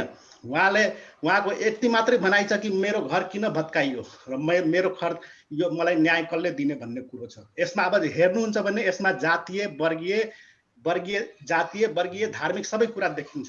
जस्तै किनभने जातीय कसरी देखियो भने ऊ दलित समुदाय हो। दलित समुदायमा त्यो वडा अध्यक्ष भनेको कुरा मुस्लिम हो। त्यो मुस्लिमलाई धार्मिक हिसाबले उसले हेर्यो कि यो डुम समुदायले त्यहाँ कसरी बसोबास गराउने। जातीय हिसाबले भन्यो भने त्यहाँ झा र मैनाली थरका दुईजनाको जग्गा पर्छ, उहाँहरूलाई चाहिँ यो छेउमा बस्नु हुँदैन भनेर त्यो वडा अध्यक्षलाई प्रेसर गरेर त्यो भत्काउन लगाइयो। भनेपछि जातीय धार्मिक सबै हिसाबले त्यो डुम समुदायमा र सांस्कृतिक रूपमा उसले बङ्गुर पाल्छ भन्ने हिसाबले त्यसलाई अलग थलग पारेको छ। जबकि त्यो एलानी जग्गामा राखेको डुमलाई उसैले राज्यले संरक्षण गर्नुपर्ने ठाउँमा अहिले ऊ 9 जनाको परिवारविहीनको अवस्थामा छ। अब हेर्नुहोस्, म अस्ति आइतबार, आज मङ्गलबार हो, आइतबार राष्ट्रिय मानव अधिकार आयोग जनकपुरमा गएर त्यसको मुद्दा दर्ता गराइदिएको, उहाँहरू पनि भावुक हुनुभयो। अब त्यसमा वडा अध्यक्षहरू नै संलग्न भइसकेपछि त्यो नगरपालिकाको कुनै मतलब कि ऊप्रतिको कुनै सहानुभूति नभइसकेको अवस्थामा त्यो डुम समुदायलाई जसरी पनि न्याय दिलाउनु पर्छ भन्ने पक्षमा हामी छौँ। र यसमा तपाईँहरू जस्तो नागरिक आन्दोलनका अगुवाहरूको पनि सहयोग चाहिन्छ हामीलाई, र त्यस्ता व्यक्तिहरूलाई जुन समाजको तल्लो वर्गका र महादलित वर्गका हुनुहुन्छ उहाँहरूलाई न्याय दिलाउनु पर्छ भन्ने मेरो भनाइ छ। धन्यवाद। धन्यवाद रञ्जितजी। अब प्रश्न लिने, जिज्ञासा लिने क्रमलाई हामी रोक्छौँ र वक्ताहरूलाई विनयजीको र रञ्जितजीको कुरामा आफ्नो के भए भन्नको लागि अनुरोध गर्दै वक्ताहरू दुवैजना जसले थाल्नु पर्ने हुन्छ। मलाई चाहिँ यो विनयजीको जुन प्रश्न छ यो प्रश्नमा मात्रै म केन्द्रित हुन चाहन्छु। बाँकी यो अहिले भर्खरै सर्लाहीको साथीले भन्नुभएको विषयमा पनि एउटा मात्रै मेरो आफ्नो धारणा भन्छु। जस्तो नागरिक आन्दोलनलाई स्थानीय स्तरमा चाहिँ यसलाई चाहिँ विस्तार गर्नलाई के गर्नु पर्ला भन्ने कुरामा चाहिँ हामीले पनि यहाँ गरेको छलफल के थियो भने काठमाडौँमा केन्द्रित भएर भइराखेका आन्दोलनका जुन कर्ताहरू हुनुहुन्छ हैन, त्यो भनेको चाहिँ एक प्रकारले नारायण वाग्ले भनेको अथवा सञ्जीव उप्रेती भनेको अथवा युग पाठक भनेको अथवा उज्जवल प्रसाई भनेको एउटा बिम्ब हो। अहिलेको समकालीन विषयवस्तु उठानको हिसाबले, लेखनको हिसाबले, विमर्श गरिरहेको हिसाबले पनि उहाँहरू जस्ता मानिसहरू चाहिँ हैन कम्तीमा पनि को मिल्छ हैन। उहाँहरू चाहिँ अलिकति राजधानीबाट बाहिर निस्कने प्रयत्न गर्नुभयो र राजधानी बाहिर बसेर काम गर्न खोजिरहेका त्यस्तै खालका साथीहरूसँग अलिकति समन्वय गर्नुभयो भनेदेखि चाहिँ यसको त्यो राजधानीसँगको स्थानीय स्तरको तार पनि जोडिन्थ्यो हैन। त्यो एउटा चाहिँ टुटेको कडी पनि जोडिन्थ्यो र आन्दोलन के हो र कसरी भइरहेछ भन्ने कुराको चाहिँ अलिकति एउटा विस्तृत क्यानभास पनि त्यहाँ हामीले चाहिँ भनौँ न, हामीले चितवनमा केही गर्न खोजियो भनेदेखि चाहिँ यहाँ का चाहिँ हाम्रा सहभागीहरूसँग काठमाडौँका चाहिँ आन्दोलन हाँकेर हिँडिराखेका साथीहरू चाहिँ होइन, अथवा अघि दोभानजी पनि सहभागी हुनुहुन्थ्यो, अघि यहाँ सायद उहाँ पनि हुनुहुन्छ होला, अथवा अरू साथीहरू जो हुनुहुन्छ, जसलाई फुर्सद मिल्छ, जसले समय दिन सक्नुहुन्छ, उहाँहरूले चाहिँ पालैसँग देशका विभिन्न ठाउँहरूमा चाहिँ उहाँहरू पनि निस्किने गर्नुभयो भनेदेखि चाहिँ त्यो आन्दोलनको कडी जोडिन्थ्यो होला र त्यसले चाहिँ आन्दोलन विस्तार गर्न सहयोग गर्थ्यो होला भन्ने एउटा मलाई लागेको। अर्को चाहिँ यो अहिले भर्खरै रञ्जितजीले भन्नुभयो सर्लाहीको घटनाको विषयमा चाहिँ यस्ता विषयहरूमा चाहिँ हामीले लेखेर बोलेर गर्ने चाहिँ जुन एउटा खालको ऐक्यबद्धता हुन्छ, त्यसको लागि चाहिँ म व्यक्तिगत रूपले चाहिँ म आफू पनि तयार भएको कुरा यहाँनिर जाहेर गर्न चाहन्छु। बाँकी नागरिक आन्दोलनको तर्फबाट भन्ने कुरा चाहिँ उज्जवलजीले भन्नुहुन्छ। धन्यवाद। मेरो पनि खास गरी हाम्रो रञ्जितजीको कुरामा आन्दोलन अब त्यहाँको विषय, त्यहाँ जुन अन्याय भइरहेको छ त्यो अन्यायको विरुद्धमा त ती नागरिकहरू सङ्गठित भएर त्यहाँ प्रतिरोध गर्न जरुरी छ, किनभने स्थानीय सरकारको सम्बन्धित भएको कुरा पनि हो। सँगसँगै जोडिएको कुरा के हो भने अघि तुला सरले पनि उठाउनु भयो, मधेसी दलितको विषयमा हाम्रो क्षेत्रमा अब एउटा भावुकतावश या सहानुभूति राख्ने स्तरसम्म त केही कुरा होला, तर अभियानको रूपमा त्यसलाई त्यो आन्दोलनलाई बुझ्ने अथवा त्यो समुदायको खास समस्या बुझ्ने र त्यो समुदायले गरिरहेका प्रयत्नहरूलाई बुझ्ने र त्यसलाई अगाडि बढाउने कुरामा देशव्यापी रूपमा र खास गरी पब्लिक इन्टेलेक्चुअल्सहरू राइटर्सहरू कति संवेदनशील छन् भनेर सोच्नुपर्ने चाहिँ छ, किनभने त्यसमा त्यति धेरै संवेदनशीलता, त्यति धेरै गफ, त्यति धेरै चर्चा विमर्श खासै भइरहेको छैन। त्यसलाई व्यापक बनाउनु पर्ने, विस्तार गर्नुपर्ने कुरा चाहिँ एकदमै महत्त्वपूर्ण हो, जसमा रञ्जितजीहरूकै आफ्नै भूमिका पनि महत्त्वपूर्ण हुन्छ जस्तो लाग्छ। र यो सँगै जोडिएको विनयजीको प्रश्न पनि, विनय कार्की उहाँ आफै पनि अब झापामा लाइब्रेरीको र विभिन्न युवाका सङ्गठनहरूमा संस्थाहरूमा सक्रिय साथी नै हो। उहाँले विभिन्न विषयमा कामै गर्दै हुनुहुन्छ, यङ पढिरहेको विद्यार्थीहरू सँग उहाँले विभिन्न ठाउँमा काम गरिरहेको मलाई थाहा छ। जस्तो धुलाबारी भन्ने ठाउँमा झापाको त्यहाँ लाइब्रेरी स्थापना गरे, भएको लाइब्रेरीलाई राम्रोसँग सञ्चालन गर्ने, त्यहाँको थिएटर ग्रुपसँग मिल्ने, त्यहाँ पनि नागरिक आन्दोलनको केही स्वरूपमा केही आन्दोलनहरू गर्ने प्रयत्न उहाँहरू पनि संलग्न हुनुहुन्छ। अब त्यो चाहिँ स्थानीय स्तरमा जति सोचेको, जति अपेक्षा गरेको त्यति त्यो ढङ्गको उभार आइरहेको छैन, अथवा मान्छेहरूको के भन्छ उपस्थिति त्यति बलियो छैन भन्ने कुरा छ। त्यो त काठमाडौँमा पनि खासै धेरै छैन। अघि एकजना साथीले पनि भन्दै हुनुहुन्थ्यो आन्दोलनहरूमा यस्तो खालको अभियानहरूमा ठुलो उत्साह देखिन्न किन होला भन्दा त्यसका विभिन्न कारण होला, त्यसको बारेमा खोजी गर्नुपर्ने, अध्ययन गर्नुपर्ने होला। तर नागरिक आन्दोलनको अथवा यस्तो आन्दोलनको मुख्य उद्देश्य चाहिँ आफ्नो कुरा रेजिस्टर गर्ने, पावरफुललाई सचेत तुल्याउने, सानो सही तर सत्य कुरा, सही कुरा यो हो भनेर त्यसलाई रेजिस्टर गर्ने कुरा महत्त्वपूर्ण हुन्छ र सँगसँगै विमर्शलाई व्यापक बनाउने कुरा पनि महत्त्वपूर्ण हुन्छ। त्यसमा हामी मान्छे आएनन् अथवा मान्छेले हाम्रो कुरा भनेर ती सुनेनन् भनेर निराश हुनुभन्दा प्रयत्न गरिरहनु नै महत्त्वपूर्ण छ। अब काठमाडौँमा काम गरिरहेको सक्रिय रूपमा यहाँ आन्दोलनमा सहभागी साथीहरूले बाहिर जाने, त्यसमा बाहिरको साथीहरूसँग संवाद गर्ने, यो कुरा चाहिँ हुन सक्दा, निरन्तर गर्न सक्दा एकदमै राम्रो, असाध्यै महत्त्वपूर्ण हुन्छ। तर म आफै मेरो व्यक्तिगत रूपमा भन्नुपर्दा म झापामा पनि केही समय बसिरहने, आउने काठमाडौँमा बस्ने, दुईतिरै आउने जाने गरिरहने र त्यहाँ पनि केही गतिविधिमा संलग्न भएकोले त्यो खालको संवाद चाहिँ बढी जरुरी छ भन्ने मलाई पनि अनुभूत हुन्छ।